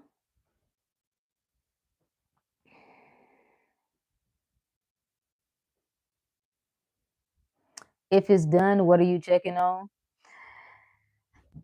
Yeah, yeah. But here's the footnote I added to that, right? I stand on that. I like that. I'm saying that to myself. That's my affirmation. If it's done, I ain't got nothing to check on because it don't matter because it's done. But if I do notice myself checking, I'm not going to judge myself for it and I'm not going to condemn myself for it. It doesn't mean that I'm doubting. It doesn't mean that I'm second guessing. It doesn't mean that I'm no longer certain because I'm going to make everything I do right. Yeah. You believe me, Dr. Money Magnet? Okay. I promise you. It's just, I think it has a potential to do something I've been wanting to do, right? As far as like breaking certain things down. So I think it's going to be the doorway into something else. Much love to you, Gerald. Appreciate you. The saying, how you do one thing is how you do everything is real.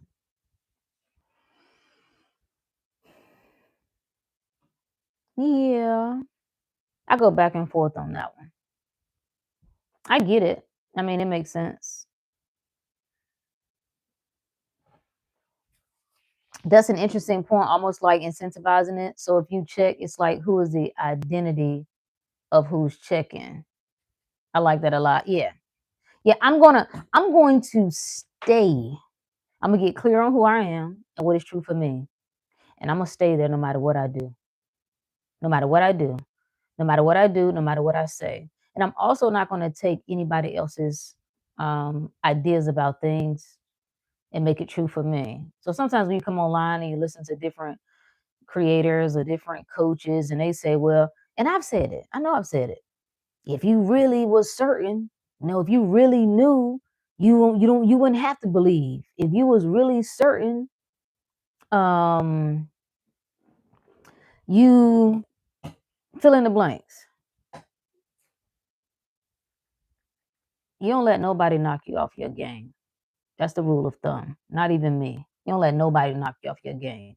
Nigga, it is whatever I said it is. It is whatever I said it is. So I can do whatever I want to do. I can have an absolute because my one of my core tenets is the world can't move me. I'm not moved by this. But there are times that you will notice yourself being moved by certain things. What do you do then? Do you tell yourself the story changes? Do you tell yourself, it's like, are you going to judge yourself based on what you see or are you not? Is it what you see or is it what you say? Is it what you see or is it what you say, friend? Is it what you see or is it what you say, friend? Is it what you see? back back and forth you go. So I have to have as one of my core tenets, practices, whatever you want to call it. I cannot get it wrong. I am making myself right about everything I do. This is how you bring everything into oneness. Everything is right. So I love myself enough to make me right in whatever I'm doing. If I experience pity, I'm still right. I love myself enough to have the experience of pity because they're all just experiences. I love myself enough to have the experience of depression. Now, I don't choose that. I'm not actively choosing it. It's not my preference. I'm just not judging myself if I notice me experience that. Why? Because everything is God. Everything, everything is awareness. So if I'm aware of it, what I'm gonna judge myself on it for? Makes no sense. Okay, hold on. Let me see. Can I? Oh, I can do it up here. Okay, hold on. I'll post the hey Sid, I'll post the link.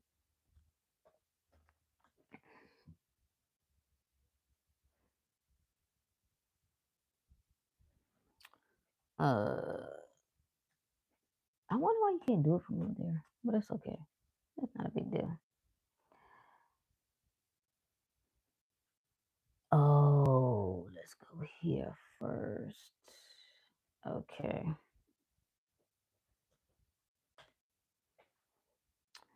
I've been moved and shook this year and last year. Listen, I can't even explain. I can't even explain. That's an understatement. Just even in the last 2 years, 3 years, my whole life, my everything. Oh, you talking about ego death? No, just whole mental collapse. Like when I tell you it's levels to totally letting go of everything you thought, everything that you said, everything that you believed, questioning it, all of it, all of it. You have to bring. Okay, there it is. Uh, and you're gonna find out. You're gonna find out how much you love it. You're gonna find out what you prioritize, what's most important to you. I need people to know that I will. Yo, hold on, y'all. Give me 30 seconds.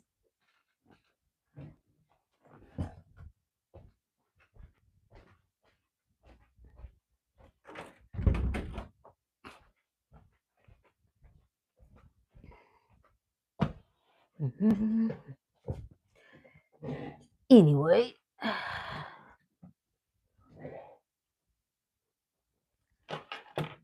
I always ask, and I ask in a circle, figure out what you want. Figure out what you want.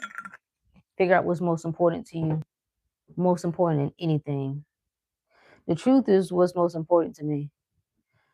I'm constantly holding myself to that standard. There are things that I like. There are beliefs that I like. There are beliefs that I like, friend. My God, are there beliefs that I like? There are ideas and concepts that I've subscribed to, that I've stood on, whatever you want to call it. I gotta call all that to the carpet though. It's truth or nothing. It's truth or nothing. That's where my loyalty lies. That's what I stand on. And it's really nothing that I'm unwilling to walk away from. There's no person. There's no person. There's no person that I'm unwilling to walk away from. There's nothing that this world has to offer that I will put before myself. Nothing. When you take that stance, well, well, it can get interesting. Brooke said, "What's your opinion on revision? Because people seem to think when you slip, you have to revise."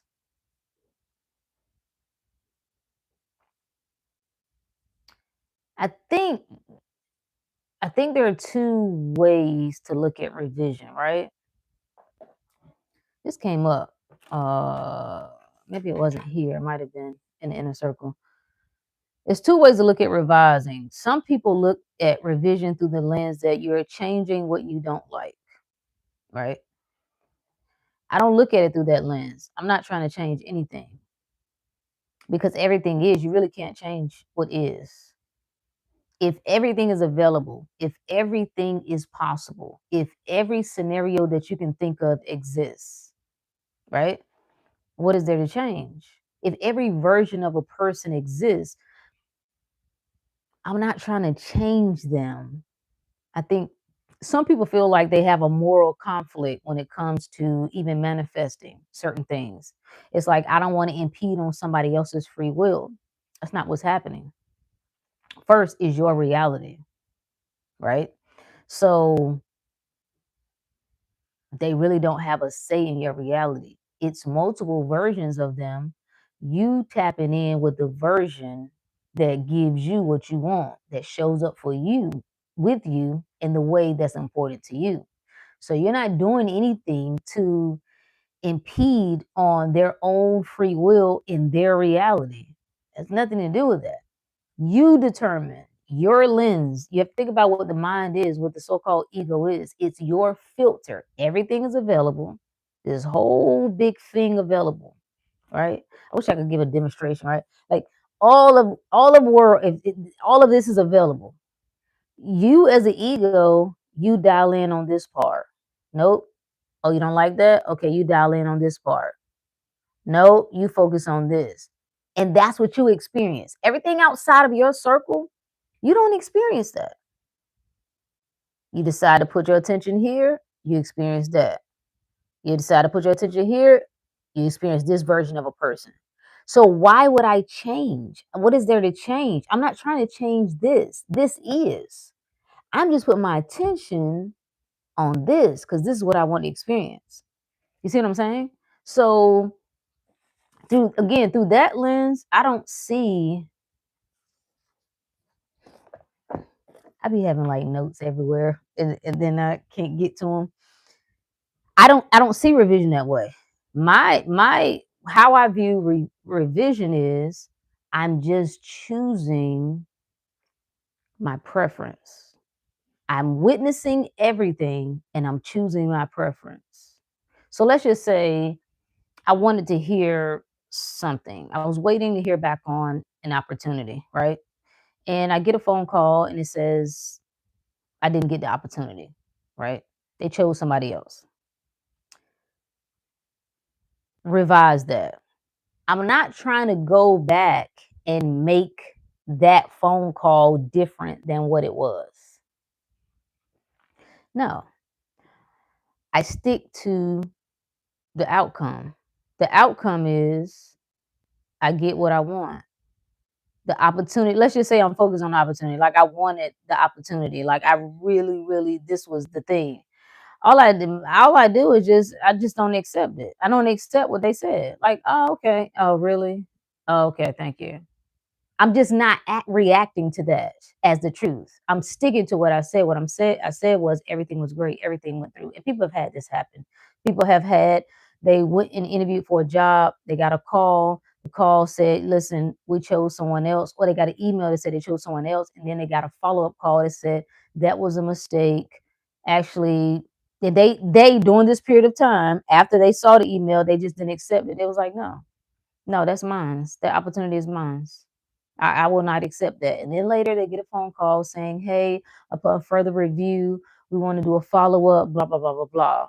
So I don't, my idea of revision is stick to the story. I get what I want. That's my idea of revision. No matter what happens, I get what I want. No matter what happens. Now I have done it in ways like if it was somebody that I knew went to the doctor and got a poor report, got some results of some illness or something. My idea of the revision is I'm going to the scene where they went, right? They went and everything was great. I am hearing them call me saying, yo, yeah, they was like, there was a mix up. Like everything was great. Everything is cool. So it might sound like the same thing. I think it's a different state of mind. My state of mind is not trying to fix what's wrong. I'm not trying to change the parts I don't like. I'm putting my attention on what I do want. I'm putting my attention on what is right, what is ideal, what is my preference, and I'm just staying there. Does that make sense? Gerald said, I've been growing my hair for 2 years now. Happy I haven't cut it. Going to get cornrows soon. Well, let's get it. Let's get it, my friend. What's your thoughts on all the business mentors out here? It's like one can have an idea, but then you have all the gurus telling you their method, and then you get lost. Well, why are you listening? Why are you listening to all the gurus? I mean, everything's available. You can't be mad at everybody giving their different perspectives, right? So it's like starting on, like making money online. You can find 500 different ways to do it. And every version that you get, they're going to tell you this is the best way. No, that way is not the best way. No, no, no, not drop shipping. No, that's obsolete now. No, no, no. No, you need to do print on demand. No, no, no, no, that's not the best way. You need to do affiliate marketing. No, no, no, that's not the best way to do it. You need to create your own digital product. Like, everybody's right. They're not the problem because you don't have to listen to any of them. You don't have to listen to any of them, or you can listen to one and say, "I like how you talking. This makes sense to me. This aligns with me. I like your energy. I think you've shown me that you know what you're talking about. That I can trust what your advice or whatever. So I'm gonna lock in with you." We oftentimes got scattered brain. So we hopping from one thing to another, to another, to another, to another, to another, because we uncertain. So we chasing. So it looks like the people are the problem, right? Even when in the manifestation community, it's like, oh, these different coaches, everybody telling you something different. Why are you listening to them? Why are you listening to them? You don't have to listen. You can turn it off. Or again, you can dial in with one particular, like, this person says you need a robotica firm. This person says you don't. This person says you need to meditate. This person says you don't. Which one makes sense to you? What resonates with you? Well, I seem to like when I meditate. Why don't you dial in with that? And why don't you listen to that person who is speaking about that? So affirm, nobody, nobody can confuse me. Nobody can get me lost.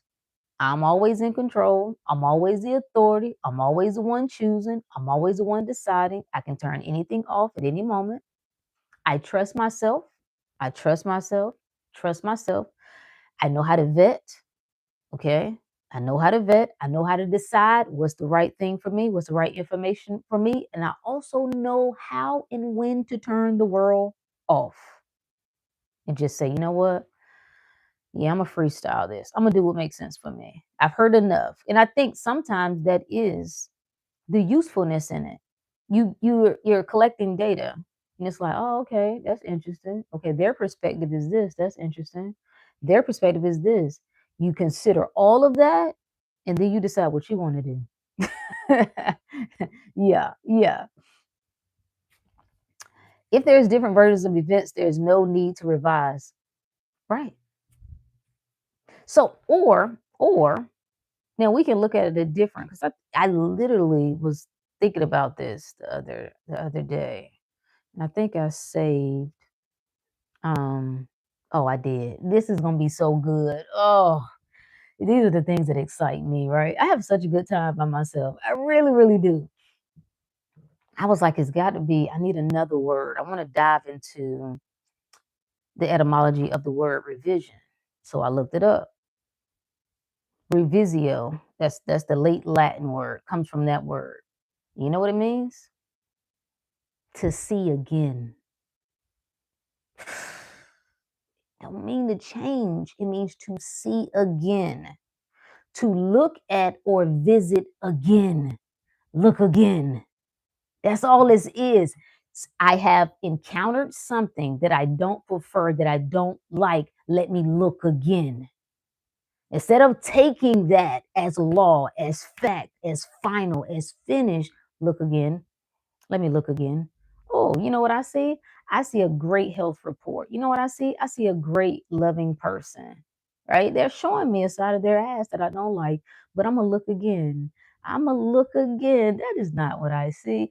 I see an ugly world out there. I see a world that, is hard to live in and there's not enough money and finances and you know what I'm going to do? Look again because I can see whatever I want to see. If everything is available, I certainly can find, I certainly can identify and recognize a part of this story that I like. I can identify the story that makes sense to me for me. Yeah. Yeah.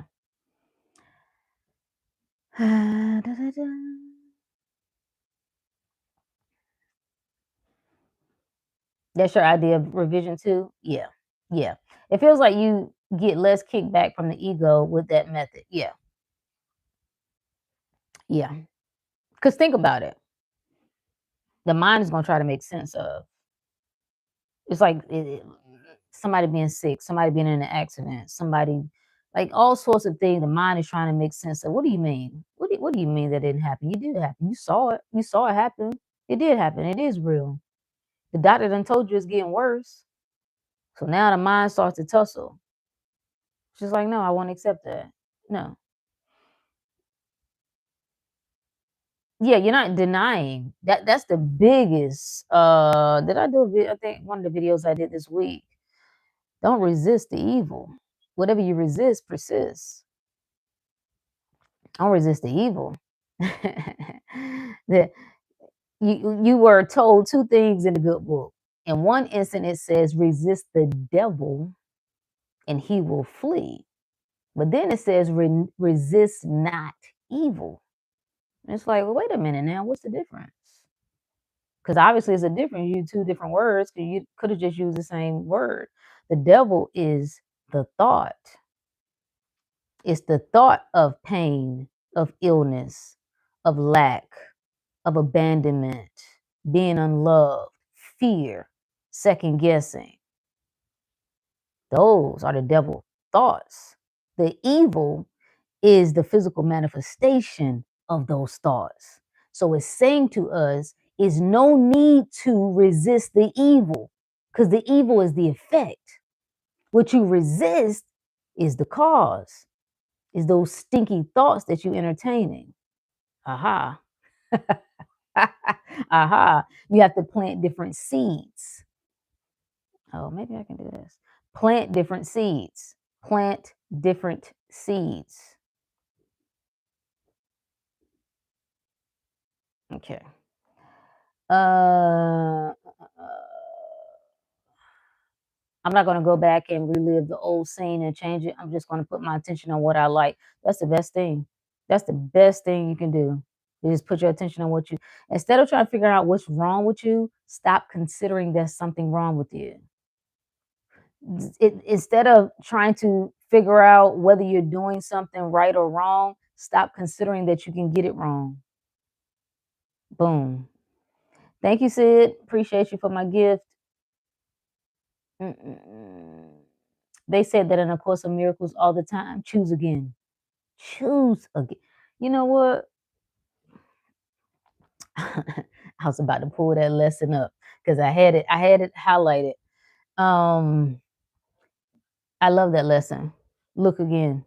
Choose again. All of life is saying to you, choose again, friend. If you're in pain, is because of how you're seeing life. You got to look again. If you're in despair, look again. If you're lonely, look again. If you feel unloved, look again. Look again. You look as many times as necessary until you see what you want.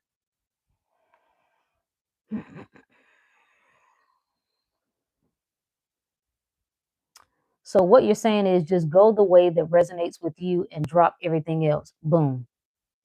Boom. That's why we focus so much on trusting self. If I trust myself, I'm going to trust the decisions I make. If I trust myself, I'm going to know what to do. If I trust myself, I'm going to know who to listen to. I'm going to know what advice is good advice. Even if, let's just say I get into this state of mind, like, listen, I always get it right, I always know what to do. And let's say I follow some advice, right? To the T. And it ends up going left. like it's like, whoa, wait a minute. I just how did it happen? Don't matter. It don't matter. Even if I followed you and following you, I came to the conclusion that I never needed to follow you. It served its purpose. I learned that I'm enough. I learned that I already know what to do. I learned that I ain't got to second guess myself. I didn't need nobody else to tell me. Then that served its purpose. Did it not? Yes. Michael, what is that? Mirdad, a teacher of the Course of Miracles, always says, respect the illusion, but know the truth. Ooh, I like that. Respect the illusion, but know the truth. Yes, yes. The misery comes from fighting. The misery comes from fighting what is, whether it's your own thought, whether it's the circumstance, whether it's how you're feeling. Like, let's just say you wake up and you just feel awful. Like you hate your situation. You are tired of trying to change it. You just feel miserable. What's wrong with that? The suffering comes because you make that wrong. That's it. You, instead of just saying, I love me enough to have this experience right now. This is how I experience this right now. I'm acknowledging that. I like to get in a dialogue with myself. Like, yo, what's good? It seems like you are overwhelmed right now. It seems like you're tired. It seems like you're frustrated. And sometimes my response is yes, I'm sick of this shit. I'm angry. I'm hurt. I'm miserable. I'm disappointed. I'm afraid. Like acknowledging, because we talk big, I think it gives this illusion or this misconception that you can no longer have all human experiences. If God is everything, you are God, then you can experience all of it in any of it. Doesn't matter, just doesn't change anything. I'm watching myself have these experiences. I'm not judging myself for having these experiences. You see the difference? It's such a game changer. It's such a game changer. Appreciate you, my friend. You see what I'm saying? Like, that was, what video was that? Did I post that? Oh, that's coming up next. Yeah, tomorrow. At a video, the last video I did, the title is, I think, Depression and Despair Cannot Hurt You. Your belief that depression and despair can hurt you is what hurts you. The belief that anything can hurt you is what hurts you. The belief that is wrong, that is not ideal, that it shouldn't be there. I shouldn't have to deal with this. Oh, well, get ready, baby, because you're in a fight. And as long as you're in a fight, you got your hands on it. And as long as you got your hands on it, you power it. Yes, that's you powering that thing. So it feels strong only because it's feeding off of you. It ain't got no power.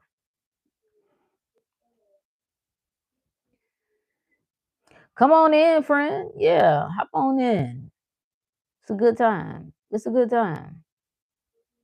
You just decide to turn yourself from this world. That's all, man. That's all you do. Do you still have doubts? That's such a good question. As a human, how do you face it and overcome it? By not trying to overcome it.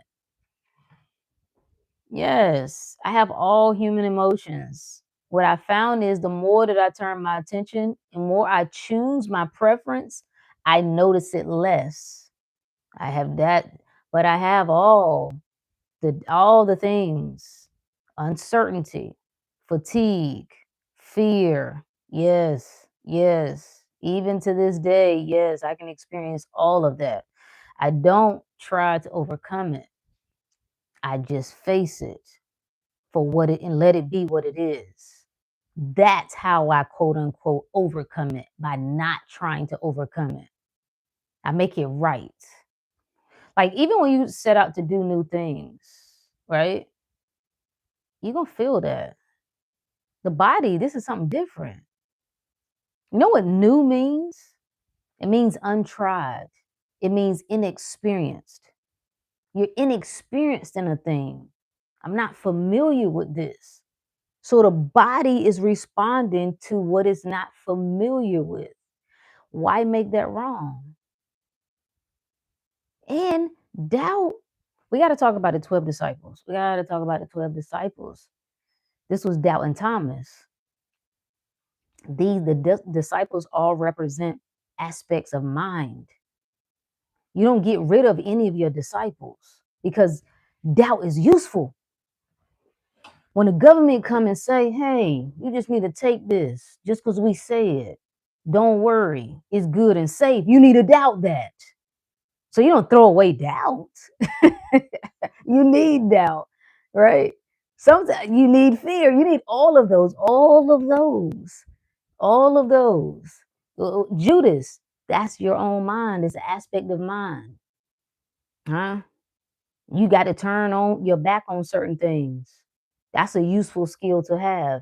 You got to know when to abandon certain things. You got to know when to betray certain things, your own beliefs at a certain point. So make it right. That's how you integrate it. You bring it in instead of trying to shut it out. And because you say it shouldn't be here when you do that, which makes you fight it. Which means, again, your hands are on it. I can't fight you without putting my hands on you, which means you have to become one with it. So now you perpetuate a state of doubt by trying to fight the doubt instead of everything that I experience is communicating something to me. Everything that I experience is feedback. So I hear you, I see you, I got you, I see you, but we don't have no reason to be doubtful right now. I see you, but no, it's an offering. You just say no. Fear comes up. I don't know if I'm ready for this. I know I've been praying for this opportunity. I know I've been praying for this love. I know I've been praying for this life. I wanted it, but I'm afraid. I'm afraid to put myself out there like that. I'm afraid to put my heart out there like that. No problem. No problem. You just acknowledge it. Okay. I feel the fear, but I know I don't have a reason to be afraid. Again, your thoughts are your children. Train up a child in the way they should go, and when they are old, they won't depart from it. That is what that verse is talking about. When it's telling you to use the rod on your child, it's not talking about beat your child physically, okay? I know people love to get off on that. That's a little psychotic that your God will be suggesting you to physically beat your child, but whatever. The rod of correction is the rod of truth. That's when you correct the child thought, you correct it. That's what you're using a rod for. So we letting all of it be valid, right? I get to experience all of this. This makes me feel, this hurt my feelings. This broke my heart. This makes me feel unloved. This makes me feel unchosen. This makes me feel unwanted. This makes me feel unvaluable. Is it unvaluable? Invaluable? Yeah, unvaluable. All of that. But I know it's not true because I know I am loved. I know I'm always loved. I know I'm always chosen. I know I'm always prioritized. I know I'm all of this whole world. So I know that can't be true. Yes, delicious, ain't it? So if you have opposing thoughts like, I want to do this, and then the thought comes that may not work because is the best way to deal is just acknowledge it and accept it. Acknowledge that it comes up, right? Don't accept it as in I'm going along with it. I'm acknowledging I hear it, but I'm also interjecting, no, it's going to work. So if let's say you want to start your own business, like something you've been wanting to pursue, like you want to be a painter, you've always wanted to draw, to sell your own art, whatever. and you feel motivated and inspired. Like this is the time. You see something online and somebody else is doing this, they're telling their story and of them having the same reservations and fears, and they just jumped out there and did it, and now 5 years later they're doing well. It's creating a life for them, blah blah blah, and you feel inspired. You ready to go. Okay. And then it's time. Like you got about to gather resources and money to get your materials, blah blah blah. And the thoughts come up that, do you really think this is how this works? Like you really think like you're gonna risk your whole livelihood? You think you who do you think can just live doing painting some pictures and painting some art? Like all those thoughts come up. I hear it and I'm saying no, that's not true for me. It will work because whatever I decide will work, will work. I trust myself. I always know what to do. This is my heart. See, you're really getting clear on what your fundamental beliefs are, what you stand on, how you see yourself. That's why we say self concept, self identity. I'm identifying as the person who gets what they want. I'm identifying as the person who knows if I follow my heart, I could never go wrong. This works because it's true to me. And whatever I follow that's true to me, it multiplies 10x, 20x, 50x, 100x. You see what I'm saying here? So not accepting it, like going along with it, but accepting its right to exist. That thought has a right to exist because that's what duality is. You can't think, I want this. You can't have a thought, what is just energy, right? You can't have a thought in energy of, I want this, and not have the same energy that I don't want this because they are two parts of the whole. Is one coin, two sides. So why do I care that the thought came up that said, it may not work? It doesn't matter. You are just a sign that what I've already decided is signed, sealed, delivered. Like find a way to make it work in your favor, no matter what it says. You know you ain't got enough money. You ain't even got enough money to buy the stuff you need to buy. You step in. I always got enough money. I always got enough money. I'm always provided for. I never want for anything. You're becoming the authority despite what it looks like. Your bank account could have $3 in it. You still saying it. Hey, residents, once you awaken from the matrix, you're in another lifetime, facts. And you just can't see things the same. You can't. You can't. You can't live the same. You can't work the same. You can't love the same. You can't relationship the same. You can't do nothing the same. Oh, that's good. Yeah. It's like the key is, am I truly following my heart? That's a whole other can of worms. Yes. Yes. Get into a practice with yourself. Get into, that's why I keep saying it, self talk, self talk, talk to yourself over, over, over again. Reinforce what is true for you, who you are. I trust myself. I get what I want. I am. Like this is what you have to decide. Like I'm led by my heart. You have to decide, do you agree with that or not? You might not agree with that. Don't. You figure out. For me, I stand on that. I have this core knowing that if I'm true to me, there is no way I could get it wrong. If I'm true to me, I'm always going to be at the right place and the right time. If I'm true to me, it will always work. No matter what I do, it's going to always work. Everything I touch going to turn to grow, to to gold. Everything, everything. You see what I'm saying? So we're not fighting. We're not fighting anything. We're learning ourselves. All of life is showing you you. You're experiencing you. The people you like, the people you don't like, you're experiencing you. You're learning more about yourself. You're just exploring more about you. Like, thank you for showing me myself. Thank you. Thank you. Thank you to everything. Hey, Charles. But the only thing that I can say has kept me reinforcing a reality that I didn't want, was trying to resist. Rook, you better than this. You shouldn't still be dealing with this. You should be free. This should no longer be an issue for you. Nope. It's only when I've like, yes, I have the right to miss this. I have a right to long for this. I have a right to desire this.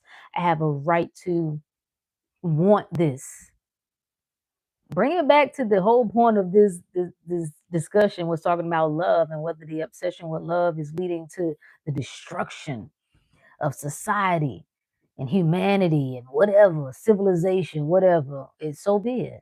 I have a right to desire it because that desire is saying to me that is seeking expression through me. That's how I know I'm the chosen one. That's how you know you're the chosen one. You hear it, you feel it. It comes to you. It don't come to them. So if other people can live regular, let them. If other people can live without love, let them. If every other people can live a robotic life, just mundane, going through the loops, don't chastise them. Let everybody play their position. Just make sure you're playing yours. Following the heart is so challenging because the mind. I wouldn't even say that. I would start saying to myself, I jump right in. Bring the rod on that thought. I jump right in. It is easy. It's easy to follow the heart. It's easy to trust myself. It is easy. It is easy. Yes, it is. It's my nature. It's my default. But I know that if my heart leads, my mind will follow. It's like the mind can get there, but the heart has to already be there. Yeah, I would just start talking to your heart. Start talking to your heart. Like literally, like just putting your hand on your chest. Like, I know I can trust myself. I know I'd never go wrong. Like if you demonize your heart, I've heard people say, no, you can't follow your heart. Your heart will mislead you. Why would you believe that? Why would you believe that? We did a video about this. Like when the Bible says the heart can be deceitful, which heart is it talking about? You go back to ancient definition, Hebrew definition of heart is mind. So which mind can be deceitful? Only the ego mind, what we call the ego mind, which is the limited perspective of life, can be deceitful because it'll have you thinking that you're powerless. It'll have you thinking that you're limited. It'll have you looking at all the ways that you cut off. That's the heart that you can't trust.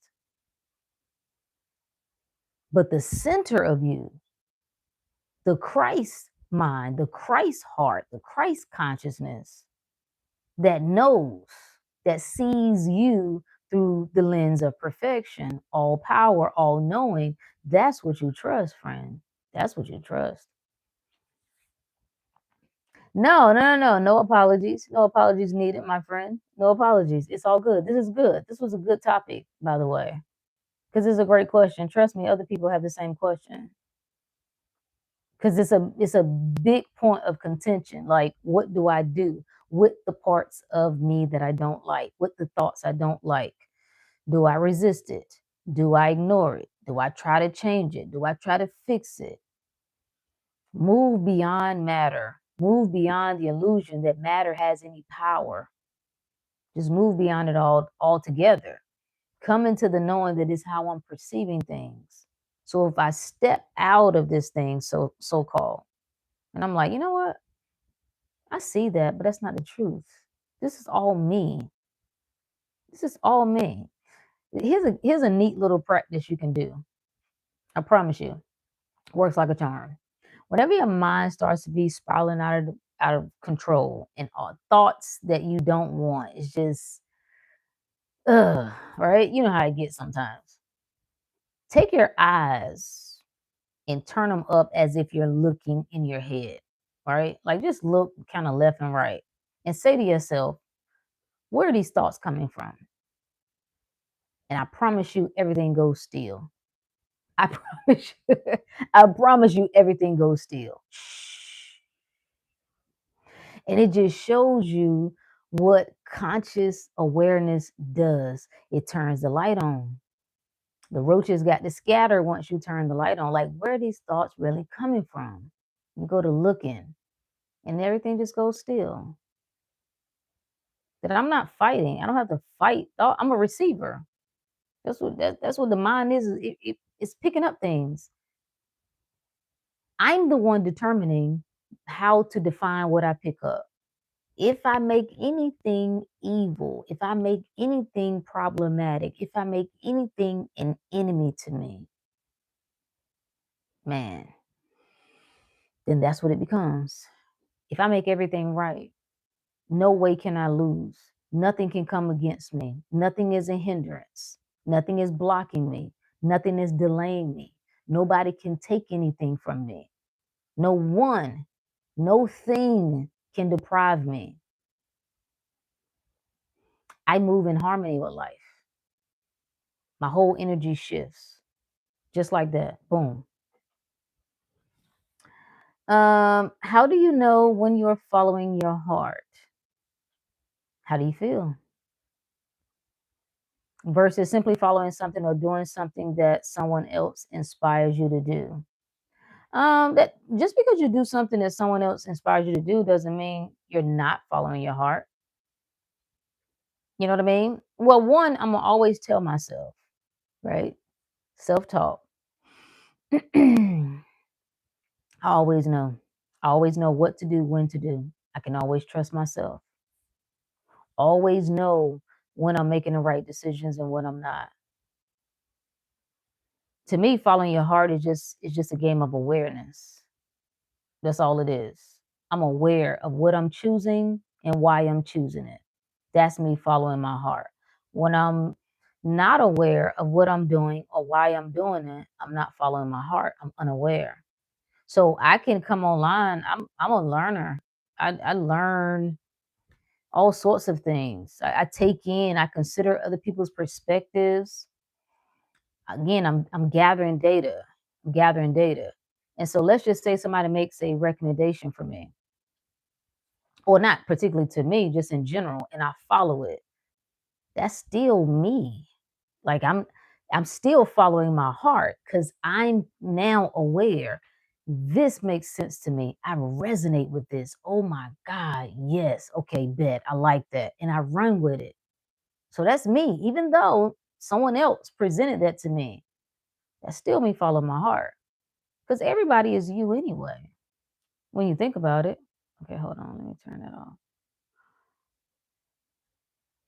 Everybody is you. Everybody's a reflection of you. No? So I ain't even got to second guess that.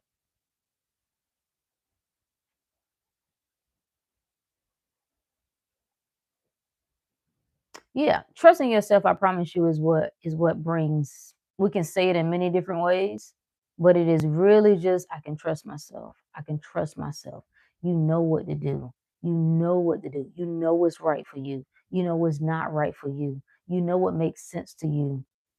You know when you're in alignment with you. Whatever takes me a lot to do, a lot to maintain. For me, that's my sign I'm not following my heart. Whether it's work, right? So let's just say business coach is like, yo, I think this is you need to take this strategy. This is why every business coach isn't a coach for you. Every life coach isn't a coach for you. Every health coach isn't a coach for you because they're going to give you what they got from their perspective, and everybody's perspective is not going to align with yours. So it is a true story, right? I was working with his coach. He was telling me, he was outlining how he would set things up and do things, and I know it works because I've seen it work. I know he's doing it. He has evidence that he's doing it and it is working.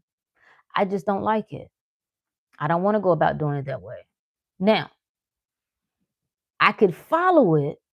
I could go into the state of mind that how you not gonna follow like this person is they got the receipts, bro. Like they making the money, they showing you the formula. They showing you some of their clients that have followed the formula and gotten results. How you not gonna follow it? So I could make myself follow it based on that. But I'm gonna pay attention. How difficult is that for me to do? That if everybody would kind of just follow, I know it sounds a little cliche and corny, but if you would follow your joy, if you would follow what feels right and good for you, it will make everything you're doing so much easier. But when you go against that, see, whenever you in good grace with you, so to speak, it gives you the energy to pour into. It's always this question, right? Like, would you, and it comes up on different threads sometimes, like people will post it and it's like, would you rather have would you rather make $250,000 working a job you hate or $80,000 a year doing something you love, right? And there's always a debate back and forth. No, you go ahead and you work the 250, you work that and then you get back to that. And you never get back to love. You never pause love. You never delay love. Because the fact that you like mm, mm, I don't want you to miss this. Think about how your body responds when you are excited about something, when you're happy, when you're inspired. Your whole system shifts. Think about when you're constantly doing something you don't like and you hate, your body's in a state of stress. You following your joy has more to do with just the feeling itself. It's your whole life force is active and ready. I mean, it's always active and ready, right? But you're so much more productive. You're so much more, it's another word. You see what I'm saying? Like really being in tune with this is right for me. That's what makes it work. Like, do you really fear? Like, do you have a fear? You think making $80,000 a year, just still staying in this example, like that's the ceiling? Ain't no way in the world you're gonna lock into what means the most to you, that brings you the most pleasure and joy, and you to be cut off financially, unless you stuck in some storytelling, unless you anti-money and you feel like you don't need a certain amount. We got a lot of stories, so unless you into that sort of thing, that's impossible. It's impossible, because even if it's not that precise thing that you're doing, just being in that state of mind and embodying that energy is going to lead you to something else, to something else, to something else. I love reading the stories of people who they talk about just game changing things. They was like, I was kind of just tinkering with life. It's this one guy comes to mind. I can't think of his name. And he said, I just kind of like, in my early 20s, I don't think he went to college, or if he did, he dropped out. So he was like, I just had little odds and end jobs. I worked at a bar, worked at a store, moved close to the beach, and I kind of worked out there somewhere. I don't know if it was facility or whatever, restaurant by the beach, whatever. He said, but I enjoyed, um, I think he was into music. Like that was really his passion. And what ended up happening was he made an investment. See, it had nothing to do with the music. He made an investment. I wanted to say it was like $1,000, something like that. It was on the low end of things. It wasn't a lot of money. And that no expectation really, like hoping it was going to do something, but had no idea the potential for what it would do. That investment ended up popping. And I don't know if that thousand turned into 100K, but it was a game changing amount. And then that allowed him to totally focus on his music. That took off. Boom, boom, boom, boom, boom. Now you might just say, well, that was just a coincidence, Rook. Well, maybe. Maybe. But there's a lot of people that invest. And they invest for years and don't nothing pop. Catch the message. Catch the message. Resonance said, as a chosen one, you live in a higher dimension of awareness. Yes. Your journey is about seeing beyond appearances and living with a deeper sense of purpose and consciousness. Delicious. Delicious. Thank you. I couldn't have said it better. And you can't. I'm trying to figure out like this supposed to be in water. Like, why it tastes funny? What is that? Appreciate you, Gerald. Thank you for my super chat. Much love to you, my friend.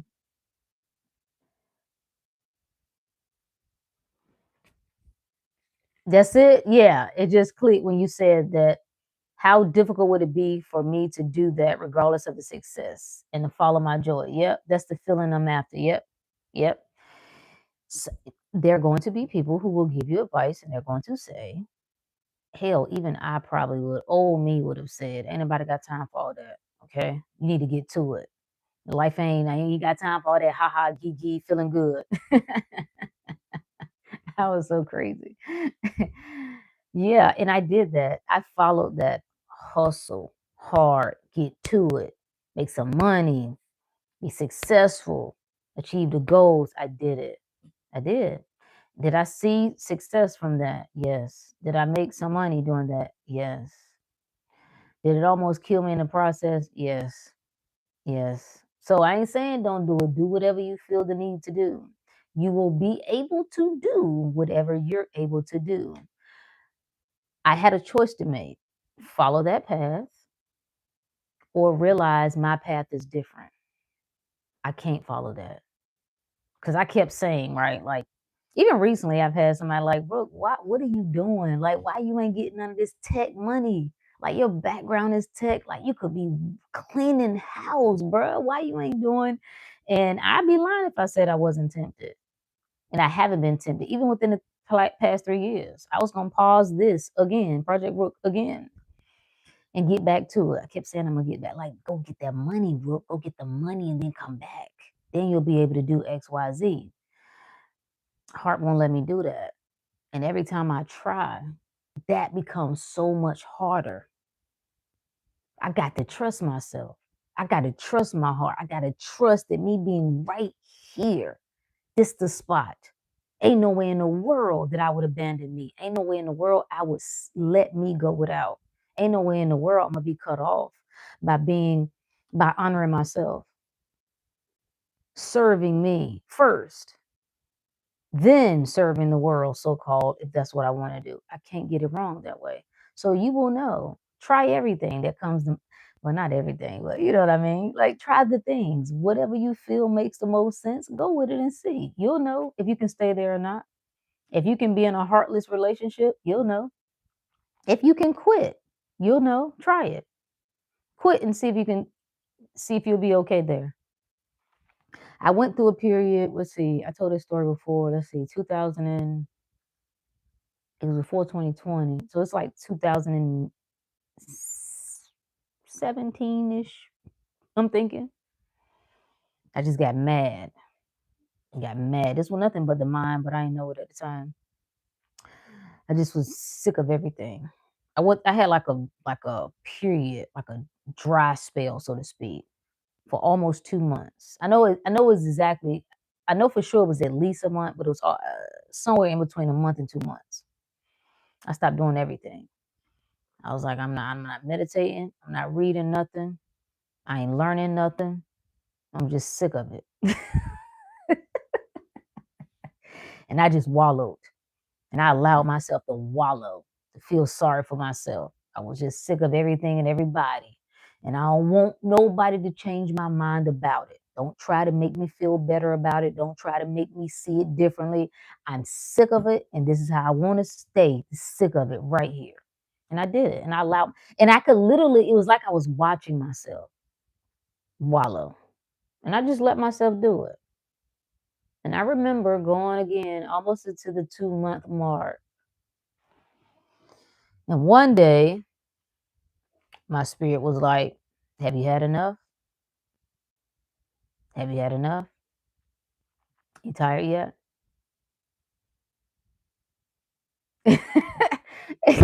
It was literally like, "Oh, I guess. Like, whenever you're tired, we can get back at it." Like, sometimes you have to have that. What I was really showing myself was this is not who you are.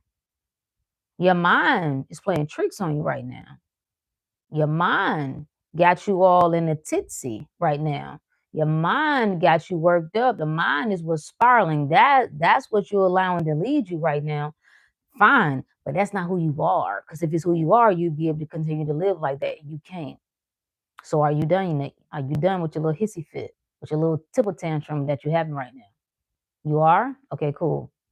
And I just snap right back in it. Like I just let that be. And that's what I'm saying. That if you really want to get out of a situation, if you really tired of struggling and suffering in your mind, stop fighting whatever it is that you think is wrong. Whatever it is you think you don't like, stop fighting it. Let it. There's somebody right now that you hate. I'm gonna do a video about hate. And you think it's wrong to hate somebody. And so you're fighting that hate. Although you already hate them. I'm just telling you, you're just suppressing it. That's all you're doing. You would better help yourself by having a moment, have a session with yourself where you acknowledge it, verbalize it. You ain't got to say it to them. This is between you and you. I hate them.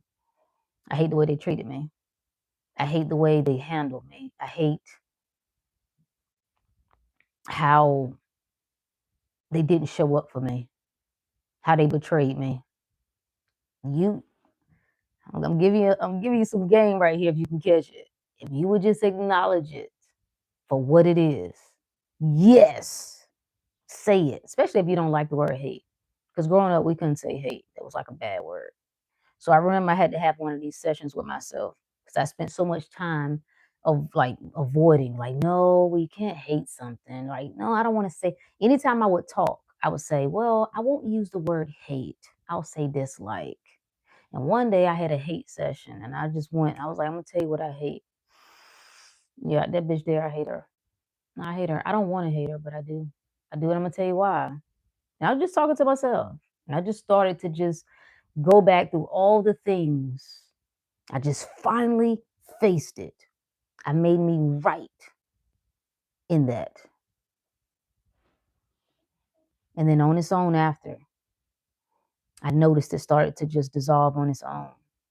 When I would look at this person, I started to see him different. Not because I was trying to force something, not because I was being fake, not because I was trying to do the right thing and be a good person. That's what people are hiding from, their dark side. And that's why the dark side winning. That's why your demons are winning. No, you must face them and let it dissolve on its own. Because the power you relinquish, right? That, or let's rephrase it. The power that you think it has over you, the power that you've given it, let's say it that way, the power that you've given it, relinquish, boom, you take it back. As long as you are hiding from any part of yourself that you don't like, you remain a slave to it. Yeah. Yeah. Let's see. Okay, I read that. Resonance said, as a chosen one, you live in a higher dimension. Okay, I already read that one. Okay, read that one. Thank you, RS, for my super chat. I appreciate it. Thanks ain't much. Oh, it's much. Anything you give is much. I want you to please internalize that anything you give is much. If it's your time, if it's your money, if it's $1,000, if it's a penny, it is much. Okay. And everything you drop in the collection plate, baby, it returns to you 100-fold. It returns to you 100-fold. Absolutely. But it's from the heart. I receive it. I receive it from the heart, friend. Champ, what's up with you, my friend? Kristen said, this is so good. I actually used to do this, but would suppress it. Same. Because I was just looking at it through the lens that Rook, see, you leave the, when you're in the church, it's guilt because it's like a sin. And so it's like God is judging you, right? That holds you. Then you leave that and you go into the world so-called of spirituality. And it's like, okay, you're supposed to see the light in everything. You're supposed to see God in everything. So I know God is in them. I know, yeah, all that's true. But I also can't deny what I'm feeling, what is coming up for me. I can't deny that. I can't. Suppression leads to dis-ease. Facts. Facts. Leads to your hair falling out too. I'll tell you that right now. Yes, it does. Yes, it does. Why you think the heart disease like is so prevalent? Heart disease, issues of the heart, denying self. Men, I want you to know you lead in those numbers, sir. You lead. So, oh, this is so perfect. It comes full circle. Oh, it comes full circle. This is delicious. The topic was, is our obsession of love destroying us? You might rephrase that and say, is your obsession with avoiding love, with denying yourself love, destroying you? Mm.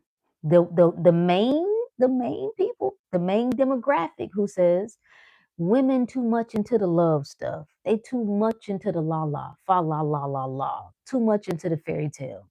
Right? We out here in this world, we getting it. Right? We gotta build, we gotta war, we gotta fight. Why are you dying, friend? Suffering from the highest rates of heart disease. You cannot deny yourself love. You cannot deny yourself your own soul. Well, you can, but you see where it leads, don't you? You see where it leads? That's the reshuffling that we're witnessing. You're not going to have another choice. Some of what we saw during COVID, everybody wants to look at the lessons from the surface, but it was also an energy shift that took place. It was an energy shift. That's why some people left their physical body. They just left that body behind. The body wouldn't accept the changes. They just had to go up out of here. That's what ends up happening when you hold on to these fears, when you hold on to the ways of the world. Like you have to let go. Like you ain't got no other choice. Because your mind won't maintain it. It can't support these ideas anymore. It can't support the belief that you cut off. Like once you hit a certain level, who said that? I need to pin that comment because that was so on point. I think it was Resonance that said it. Like once you get to a certain point, you will never see life the same. You will never be able to settle for less. You will never be able to get just a piece of it. You will never be able to trick yourself into believing just having somebody beside you is enough. It will never work for you. You can try it. I encourage you to, so that you can see it for yourself. But it ain't never gonna work. Ask me how I know. Yeah, ask me how I know. Okay, yeah, there was Resonance who said it. Like, as a chosen one, how do you know you chosen? You choose yourself. How do you know you chosen? You hear the call, friend. That's how you know you called, because you hear it. You hear it and you yield to it. That's how. Ta-da! You live in a higher dimension of awareness.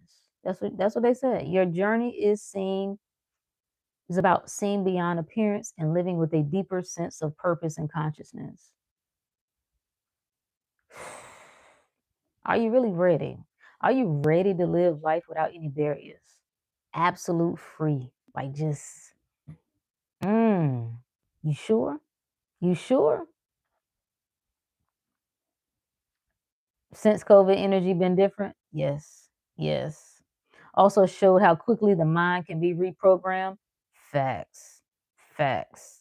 It also shows you the power of repetition and symbols. Ah. It also shows you that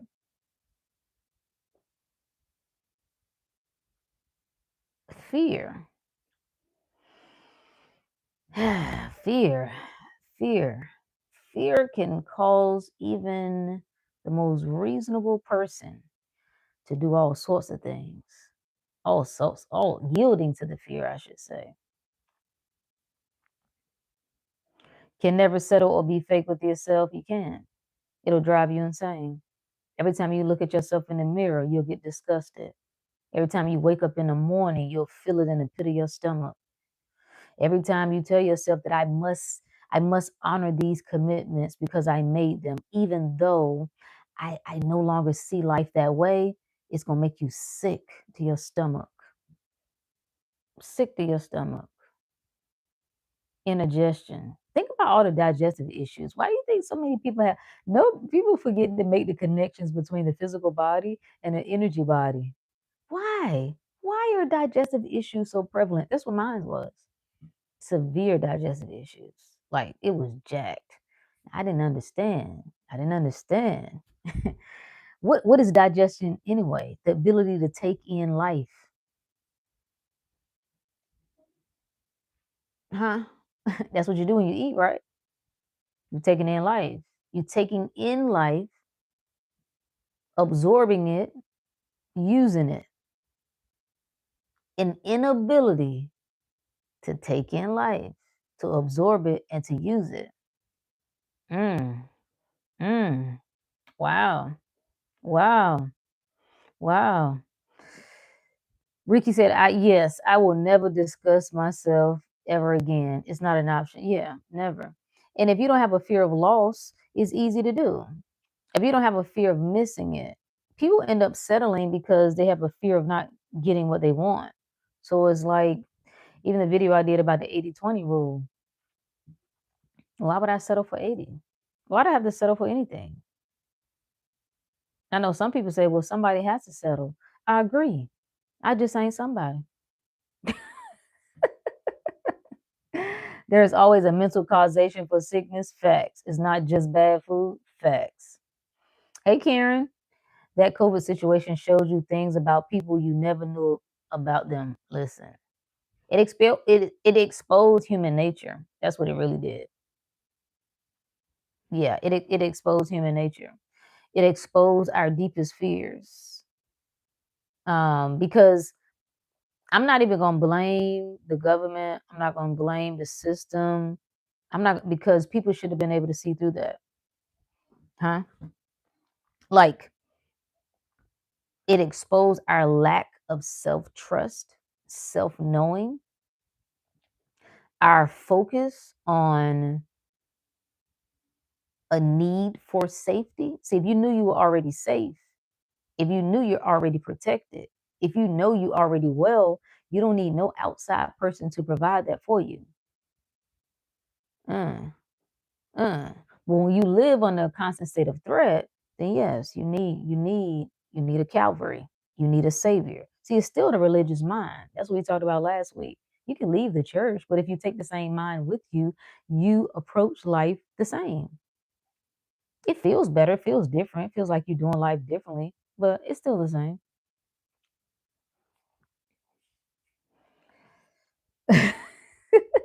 Do you remember when people were fighting over toilet paper? Yes, toilet paper, not potatoes. What is it? Paper towels? Yes, yes, yes, yes. It was good though. As it was unfolding, I knew it was all perfect. I knew it was what we had collectively manifested. I knew it. And I knew what would come out of it would be needed and necessary, or else it wouldn't be happening. It was a reflection of us. It was a reflection of people's own fears, self doubt, lack of self trusting. That's all it was. So I knew it was good. And a lot of people woke up, so to speak. And some of them woke up only to go back to sleep in another way. But we'll still take it. There are people who will never look at things the same after that experience, not just in a negative way, but in a good way. There was a lot of people that they had a safety net, whether it was in the medical industry, whether it was in government officials, whatever, influencers, and that they were able to check.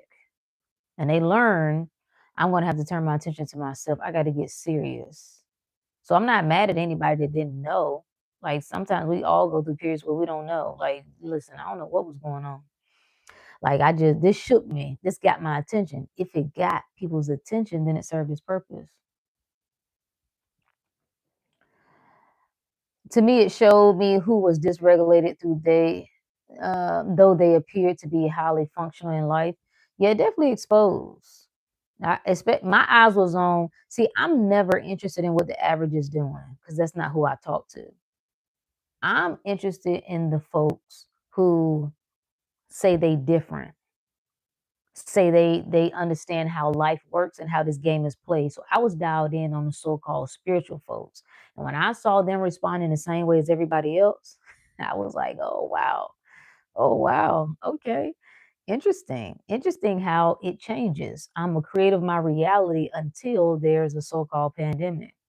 Oh, oh, it's my mind and how I think and what I assume until I think my life is threatened. Then I change the rules. Oh, fascinating, fascinating, fascinating. If you listen to how the average person speaks, they just regurgitate the same old fear based stories. A lot of times, I'm telling you, Kristen, they're not even aware. And I'm saying that from me evaluating times in my life when I wasn't aware. Like I just was saying stuff. I didn't even know until one day I heard myself and I was like, oh wow. Many went back to sleep. Sometimes I get frustrated listening to people. It does. It does sometimes. Yeah. I was in the church at the time and they were talking the same way. Yeah. Or that was funny. So I'm like, I thought y'all was supposed to lead the charge. So y'all gonna let the government tell you that you got to shut down? So the government has more power than God, apparently. Interesting. Where's your faith? Oh, people got to show you proof of a shot to get in to serve the Lord? Wow. Wow. Wow. What's up with you, my friend? Yeah, you catch me. I'm live and in action, my friend. Yes. So it was good. I think when everything happens, when things unfold on the planet, part of you having a spiritual eye is you're supposed to be seeing things from a higher perspective than everybody else. You're supposed to be above. That's the whole frequency game. I'm looking at life through the birds from a bird's eye view. Not what everybody else is here panicking. They only see the effect. You supposed to see the cause, which gives you a level of peace because you understand what you're looking at. You're understanding why things are unfolding the way they are. It doesn't mean that you won't feel certain ways about it, right? That certain things won't bother you or even make you afraid. It just means, no, I understand what I'm looking at. They say pimping ain't easy. Yes, it is. Facts. Karen, yes, facts. Pi- pi- Pimping is easy. Finessing isn't easy. I told the inner circle, I'll share this with y'all after I'm gonna finish reading this book. But one part about learning some of what has happened on this planet is you learn how things work. You learn the game. You learn human nature, human behavior. That became important to me. When I realized I was stupid, I really did. I had this moment where and I felt really bad. I'm like, you are stupid. You smart. Like you book smart, you've taught at a university, you got several degrees, but you're stupid. You don't understand really how things work. And again, I hurt my own feelings. I was like, wow, I want to know how things work. Okay, I said, number one, I must understand human behavior, human psychology. So even with COVID, I knew what was happening before it happened, not because I was just psychic, because I knew the play, because I'd researched, like, oh, this is a game. See, disease is a fear based game, just like religion is a fear based game. Oh, this is one of the main components of this structure that we call the matrix, so called. But again, I knew how the thing works. I'm like, I'd already been in the midst and studying and like, oh wow, this is how this played 20 years ago. Oh, 50 years ago. Okay, they tried to do this. This is what happened. Okay, wow, this is interesting. This is you start to connect the dots. Okay, got it. So it is some usefulness in studying and learning things. So we're going to talk about this book when I finish reading it, The True Believer. The True Believer. Thoughts on the nature of mass movements. What is it that causes people to lose their mind and put their common sense aside when it comes to certain causes? Huh?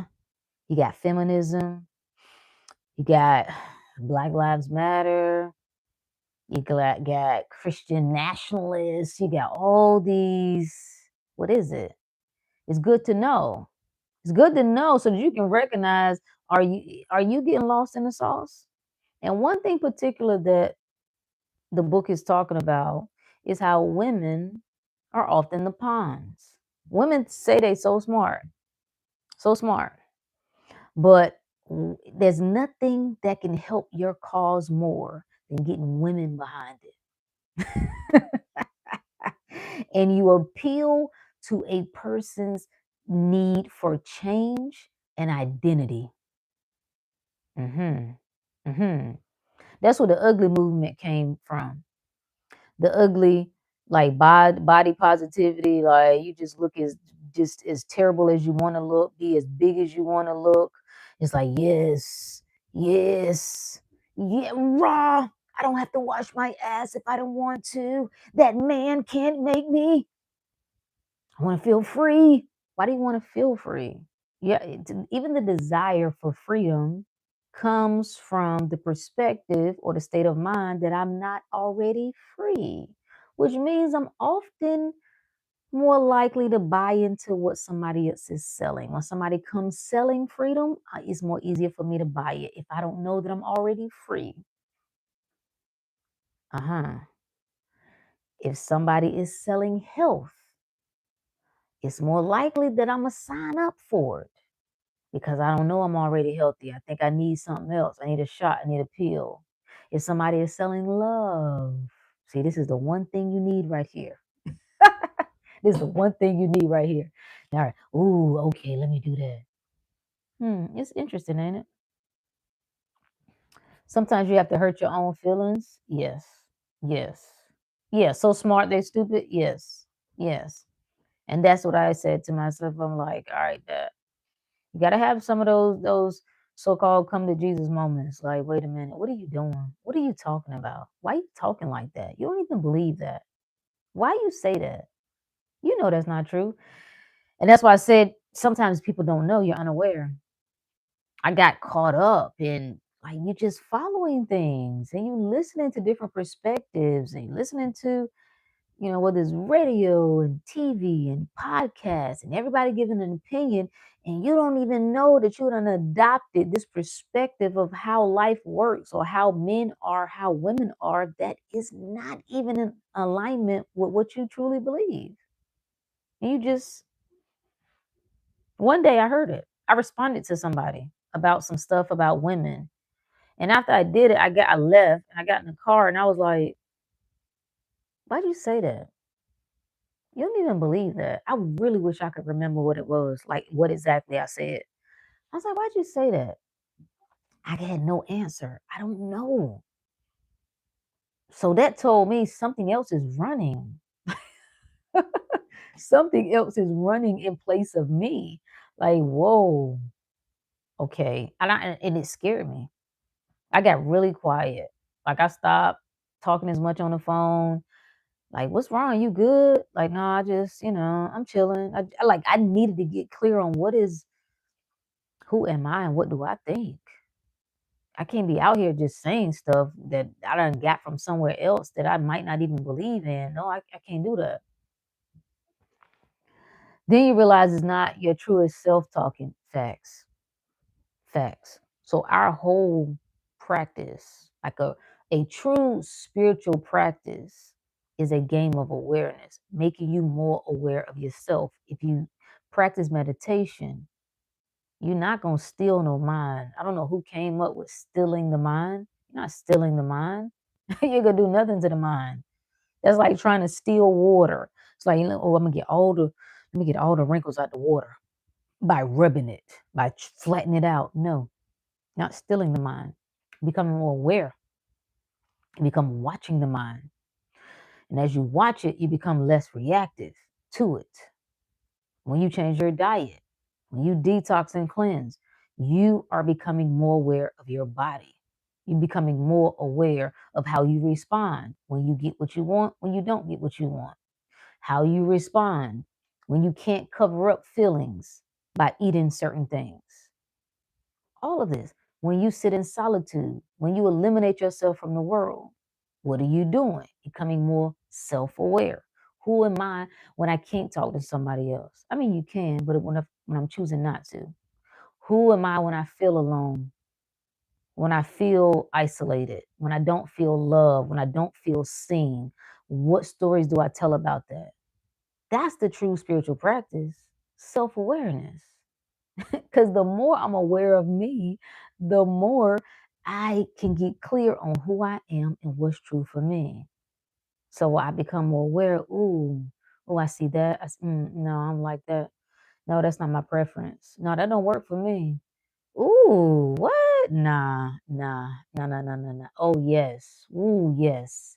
I got to have that. I need that. That's a good session. So 2 sessions I think are good to have. A hate session, just acknowledging what you hate, and then a need session. I know we're not supposed to need things, right? That's why I had to do it. See, I had to face everything that seemed taboo, everything that I made taboo. So Rook the Great don't need nothing. That's my story, and I'm sticking to it. I don't need nothing, baby. I don't need nothing. Ain't that what everybody say? I don't need it. I want it, but I don't need it. No. I wanted to say to myself, what is it that you need? Because a need is just a necessity. A necessity is just a requirement. So there are things that you require, right? So I was like, okay, what is it that I need? And it was very uncomfortable. That's when you know it's getting good, when you face what's uncomfortable. Like I really struggle with that. I need to have. If I'm going to have someone, this is the type of person I need. I need them to show up for me in this way. I need them to be tapped in, turned on. I need them to be interested in the things that I'm doing. I need that. That bothered me. I had to do that. We had to do that session, several times. Because my mind would not accept that. Like, nah, I'm saying, well, do we really need it though? You know what I'm saying? We like it, but do we really need it? No, I need it. I need it. Like, I need my home to look a certain way. I need the environment around me. I don't want to live around people who don't care how their house looks, who don't care how their yard looks, who doesn't care how their community looks. I need to see beauty. I must. I need to see um, um, um, flowers. It's not just a want. No, I need that. I need to see beautiful people. I'm not interested in just walking out and seeing people in their pajamas with bonnets and slippers on. I don't want to see that. No, I need to see the things that speak to me. This is what's important to me. You got to get clear on that. Get clear on that and stand on it. I need to see. It's a certain. I like this to see a certain amount of money everywhere I look. Whether it's an account, whether it's an investment, whether it's that, I need to see it, baby. I need it. I need it. I need my body to look a certain way. That's what I like to see when I look in the mirror. I need it. Can you say that? Can you acknowledge that with yourself? Yeah. Yeah. Delicious, right? So that's our good word for tonight, my friend. If love is destroying us, I say good. I say good. Salute. Salute to love destroying anything unlike it. That's all it can do. Shout out to love for destroying the illusion, because that's the only thing that can collapse. the lie, the false. So if you see something collapsing, if you see relationships collapsing, if you see marriages collapsing, and your conclusion is that love did that, well, good, good. Salute to love for cleaning up the trash, taking out the trash. Good, good.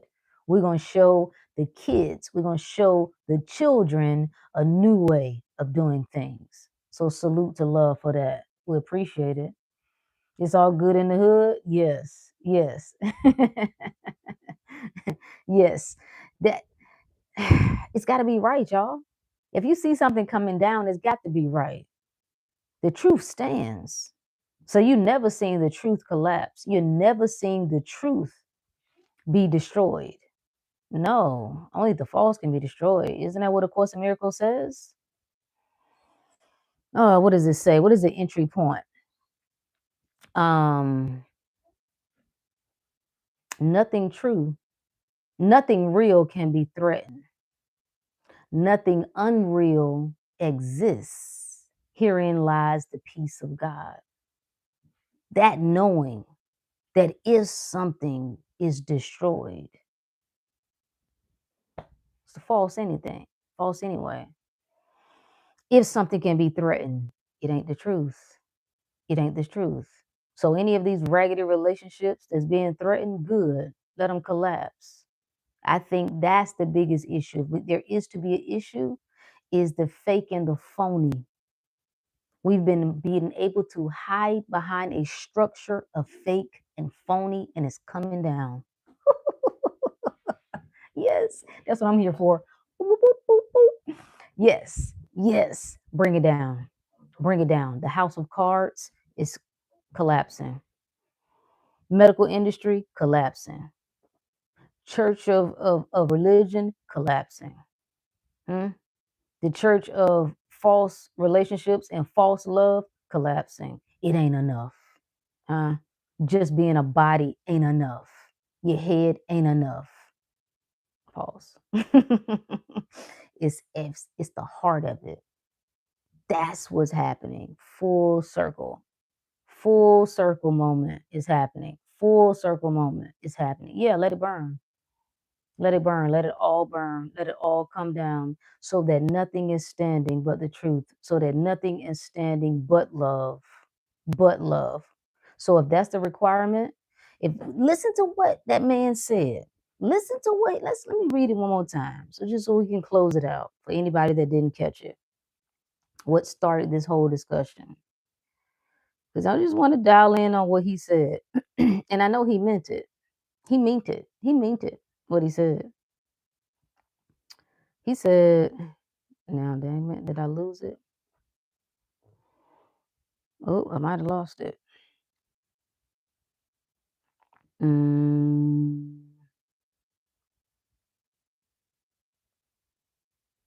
Let me find it again. I know I saved it. I know I saved it. Here it is. He said, and this was his response to the couple who climbed the Empire State Building and what was all over the news. He said, this is not good. The world needs less love, less romance. It needs to celebrate couples who are together but do not love each other. This is the foundation humanity was built on. Love has always been rare. It cannot be the norm, or else the world will drastically shrink. Well, good. If that's the case, good. He said you can't make that. Let me read the second part. A large percentage of the population will be perma single and live out their lives alone because society has been psyched into believing love is the minimum threshold for coupling. It's bad for individuals and for nations. Well, let me just tell you good. If the minimum requirement for a relationship is love, good. Good. Because what does that mean? You're going to have to face your heart. And that's what people are running from, their own selves, their own heart. So if that's the minimum requirement for entry, good. It means self exploration is going to have to be a priority. That's what it means. That's what it means. That's what it means. That's what it means. Uh, that's what it means. So good. So you want a relationship? Face yourself. You want a relationship? Be honest with yourself. You want a relationship? Prioritize yourself and begin to love on you. I love it. I don't know. It's just, yeah. And everything else that collapsed after that, oh well. Oh well. I don't know how long the planet has been planeting. I don't know how long civilization has been civilizing, whatever. All I know is it's been many, many, many, many, many, many years. There have been ebb and flows. There have been destructions. Things have been torn down. Things have been rebuilt. Whatever. It's got to be right. If this is what's before us. The love, if the call of love, think about what the man is saying. He said, close them hearts back off. Close them hearts back off. Can't. I can't. I don't know how. Mine was closed for a long time. I didn't know it was closed, but it was. I didn't know it was closed until it opened. I can't close it now. I done felt it. I can't close it off now. Like I can't live the way some of my aunts live, the way my mother lived, the way her mother lived, the way her mother's mother lived. I can't live like that. Cold and bitter. Can't, won't, won't, won't. And you may think that it's all like intentional, that some people just set out to, like, you know what, I want to be a loving person. This is how I want to live. That's some of it sometimes, but sometimes it's spontaneous. Like one day you just boom realize, oh my God, I think I think I want more. Like I think I want to be loved on. I think I want to see what it's like to give all of myself without restraint, without fear, without second guessing, without expecting the worst.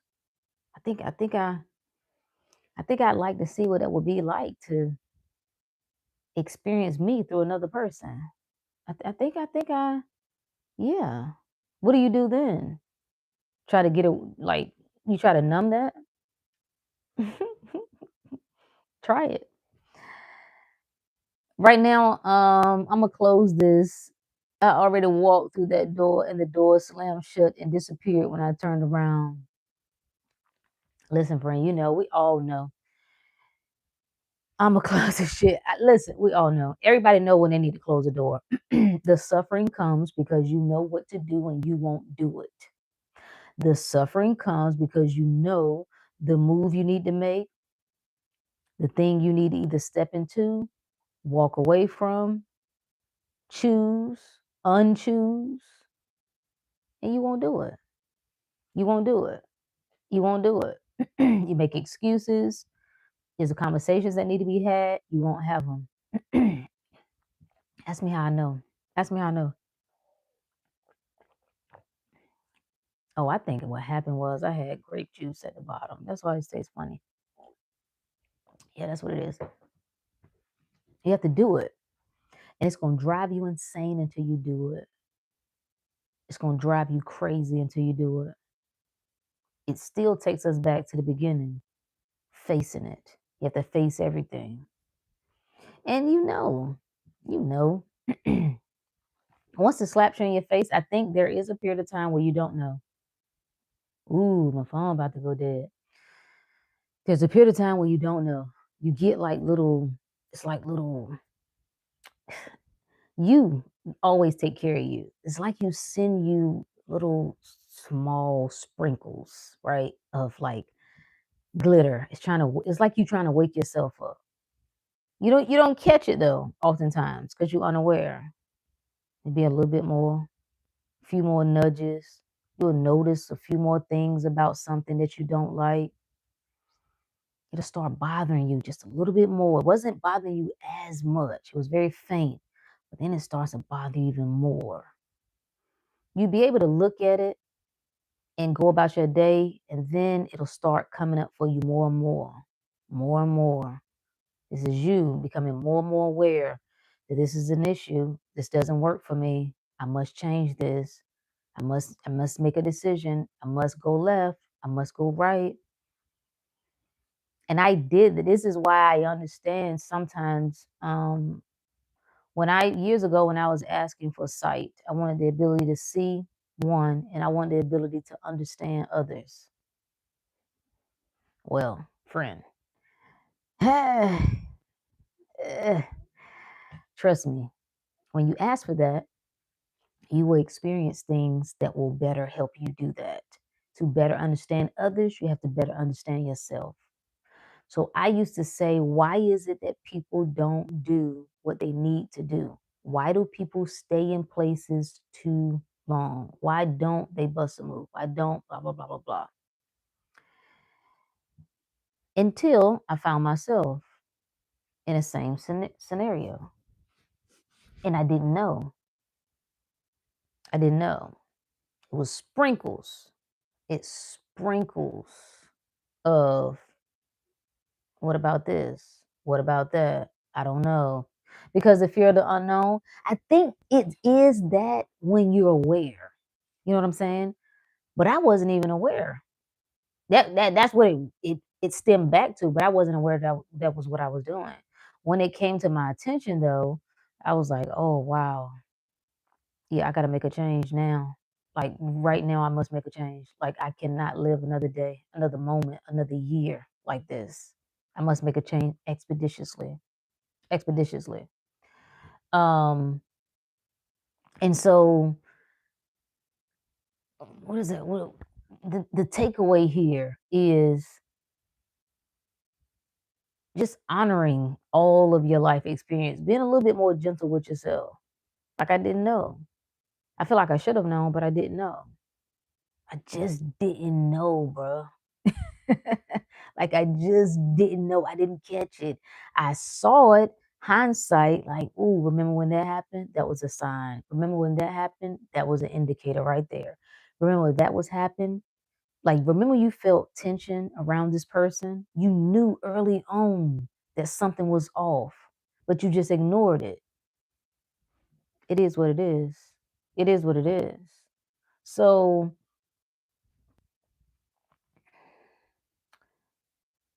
you know, we all know. We all know what we got to do. We all know what we need to do. We all know when it's more that we're after. It's more that's calling us. Maybe it's more of it's the more is calling you. It's after you. It ain't even that you after it. It's after you. That's why you can't shake it. That's why you can't shake it. Somebody asked earlier, like, what's the sign? Like, how do you know you're following your heart? Even coming back to that, when I knew I wasn't following my heart, I felt horrible.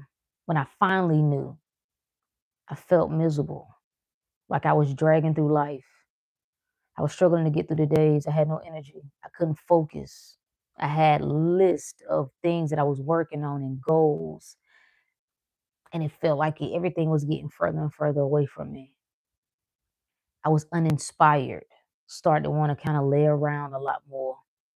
Not, like my little regular routine. Like I had to force myself. Everything was forcing me to get up earlier, forcing me to go to the gym. It just was a it was a pay attention to what takes a lot of effort to maintain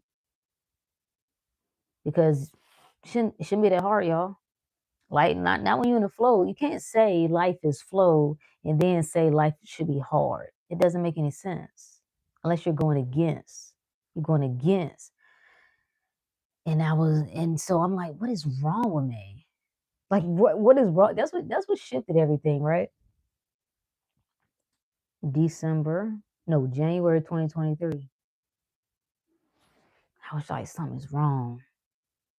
I just was like, something's wrong with me. I don't know. Something's off. I don't know what's going on. Like, you have to talk to yourself. You have to make you your go to. I was like, show me what I'm not seeing. Show me what I'm like, make the path clear. Cause I feel like I'm losing my mind, but I don't really have no reason to. Like, nothing really is going bad in my life. Like, nothing is horrible. There's not anything particular that's unfolding at this moment that would point to why I'm feeling like this, but something in my spirit is disturbed, and I don't know why. That was in January. By May, June, my life was collapsing. Like literally, like everything was like, oh, okay, you must leave this life right now. You must tear this down right now. Right now. Don't worry about any of the details. You must. And then go. So that's our good word for tonight, my friends. Love is coming through. Love is in the midst of us. You can't what this man said doesn't even make any sense. That love is rare. Love is who you are. Love is who you are. You might will say recognizing the love appears to be rare, but love itself ain't rare.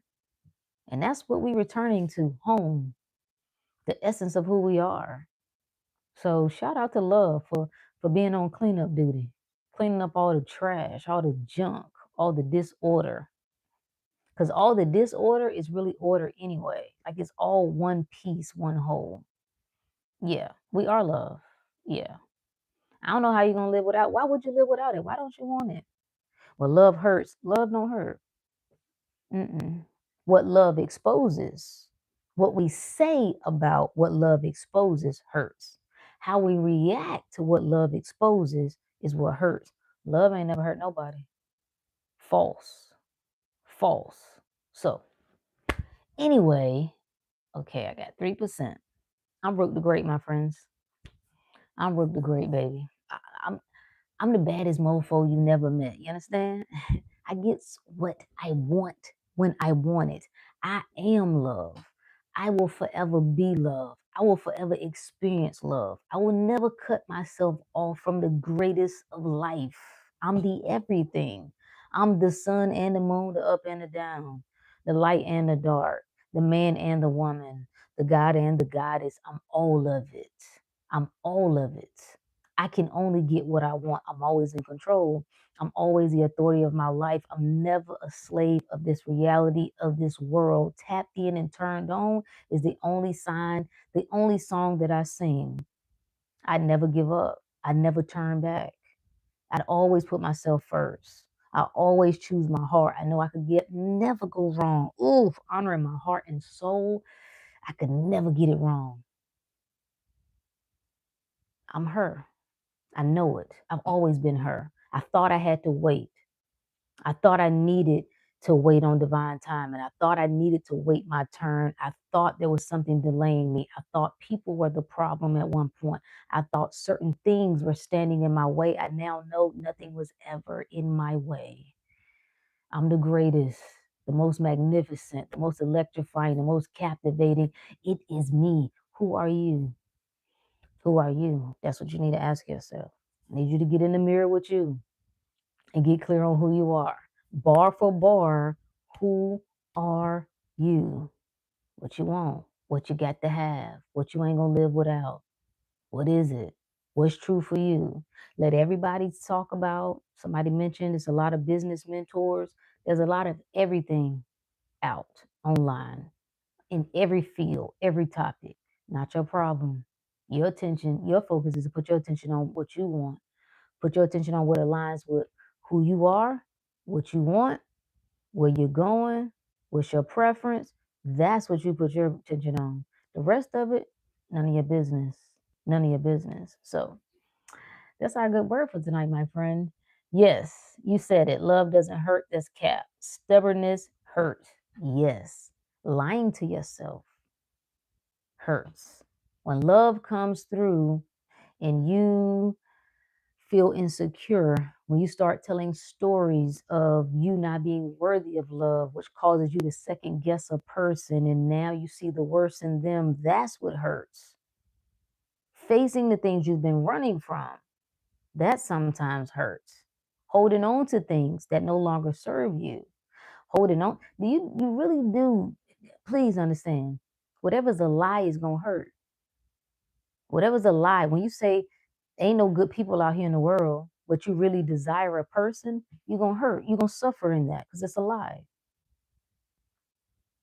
When you tell yourself it's because my mother didn't love me properly, my father didn't love me properly, that I'll never have a great, loving, intimate relationship. You don't feel good when you tell that. You suffer when you do that because it's a lie. That's a wonderful, it's like it's almost like a security system that you have within you. It's like you know what I mean? Like there's an intruder. It's an intruder alert. Lie, lie, lie, lie, false. Appreciate you, Labby. Follow your joy and ask myself, what can't I live without? That's it. Great way to close it out, my friend. Follow your joy and ask yourself, what is it that I can't live without? What is it that I must have? And focus on that. All right, y'all. Have a good one. Peace.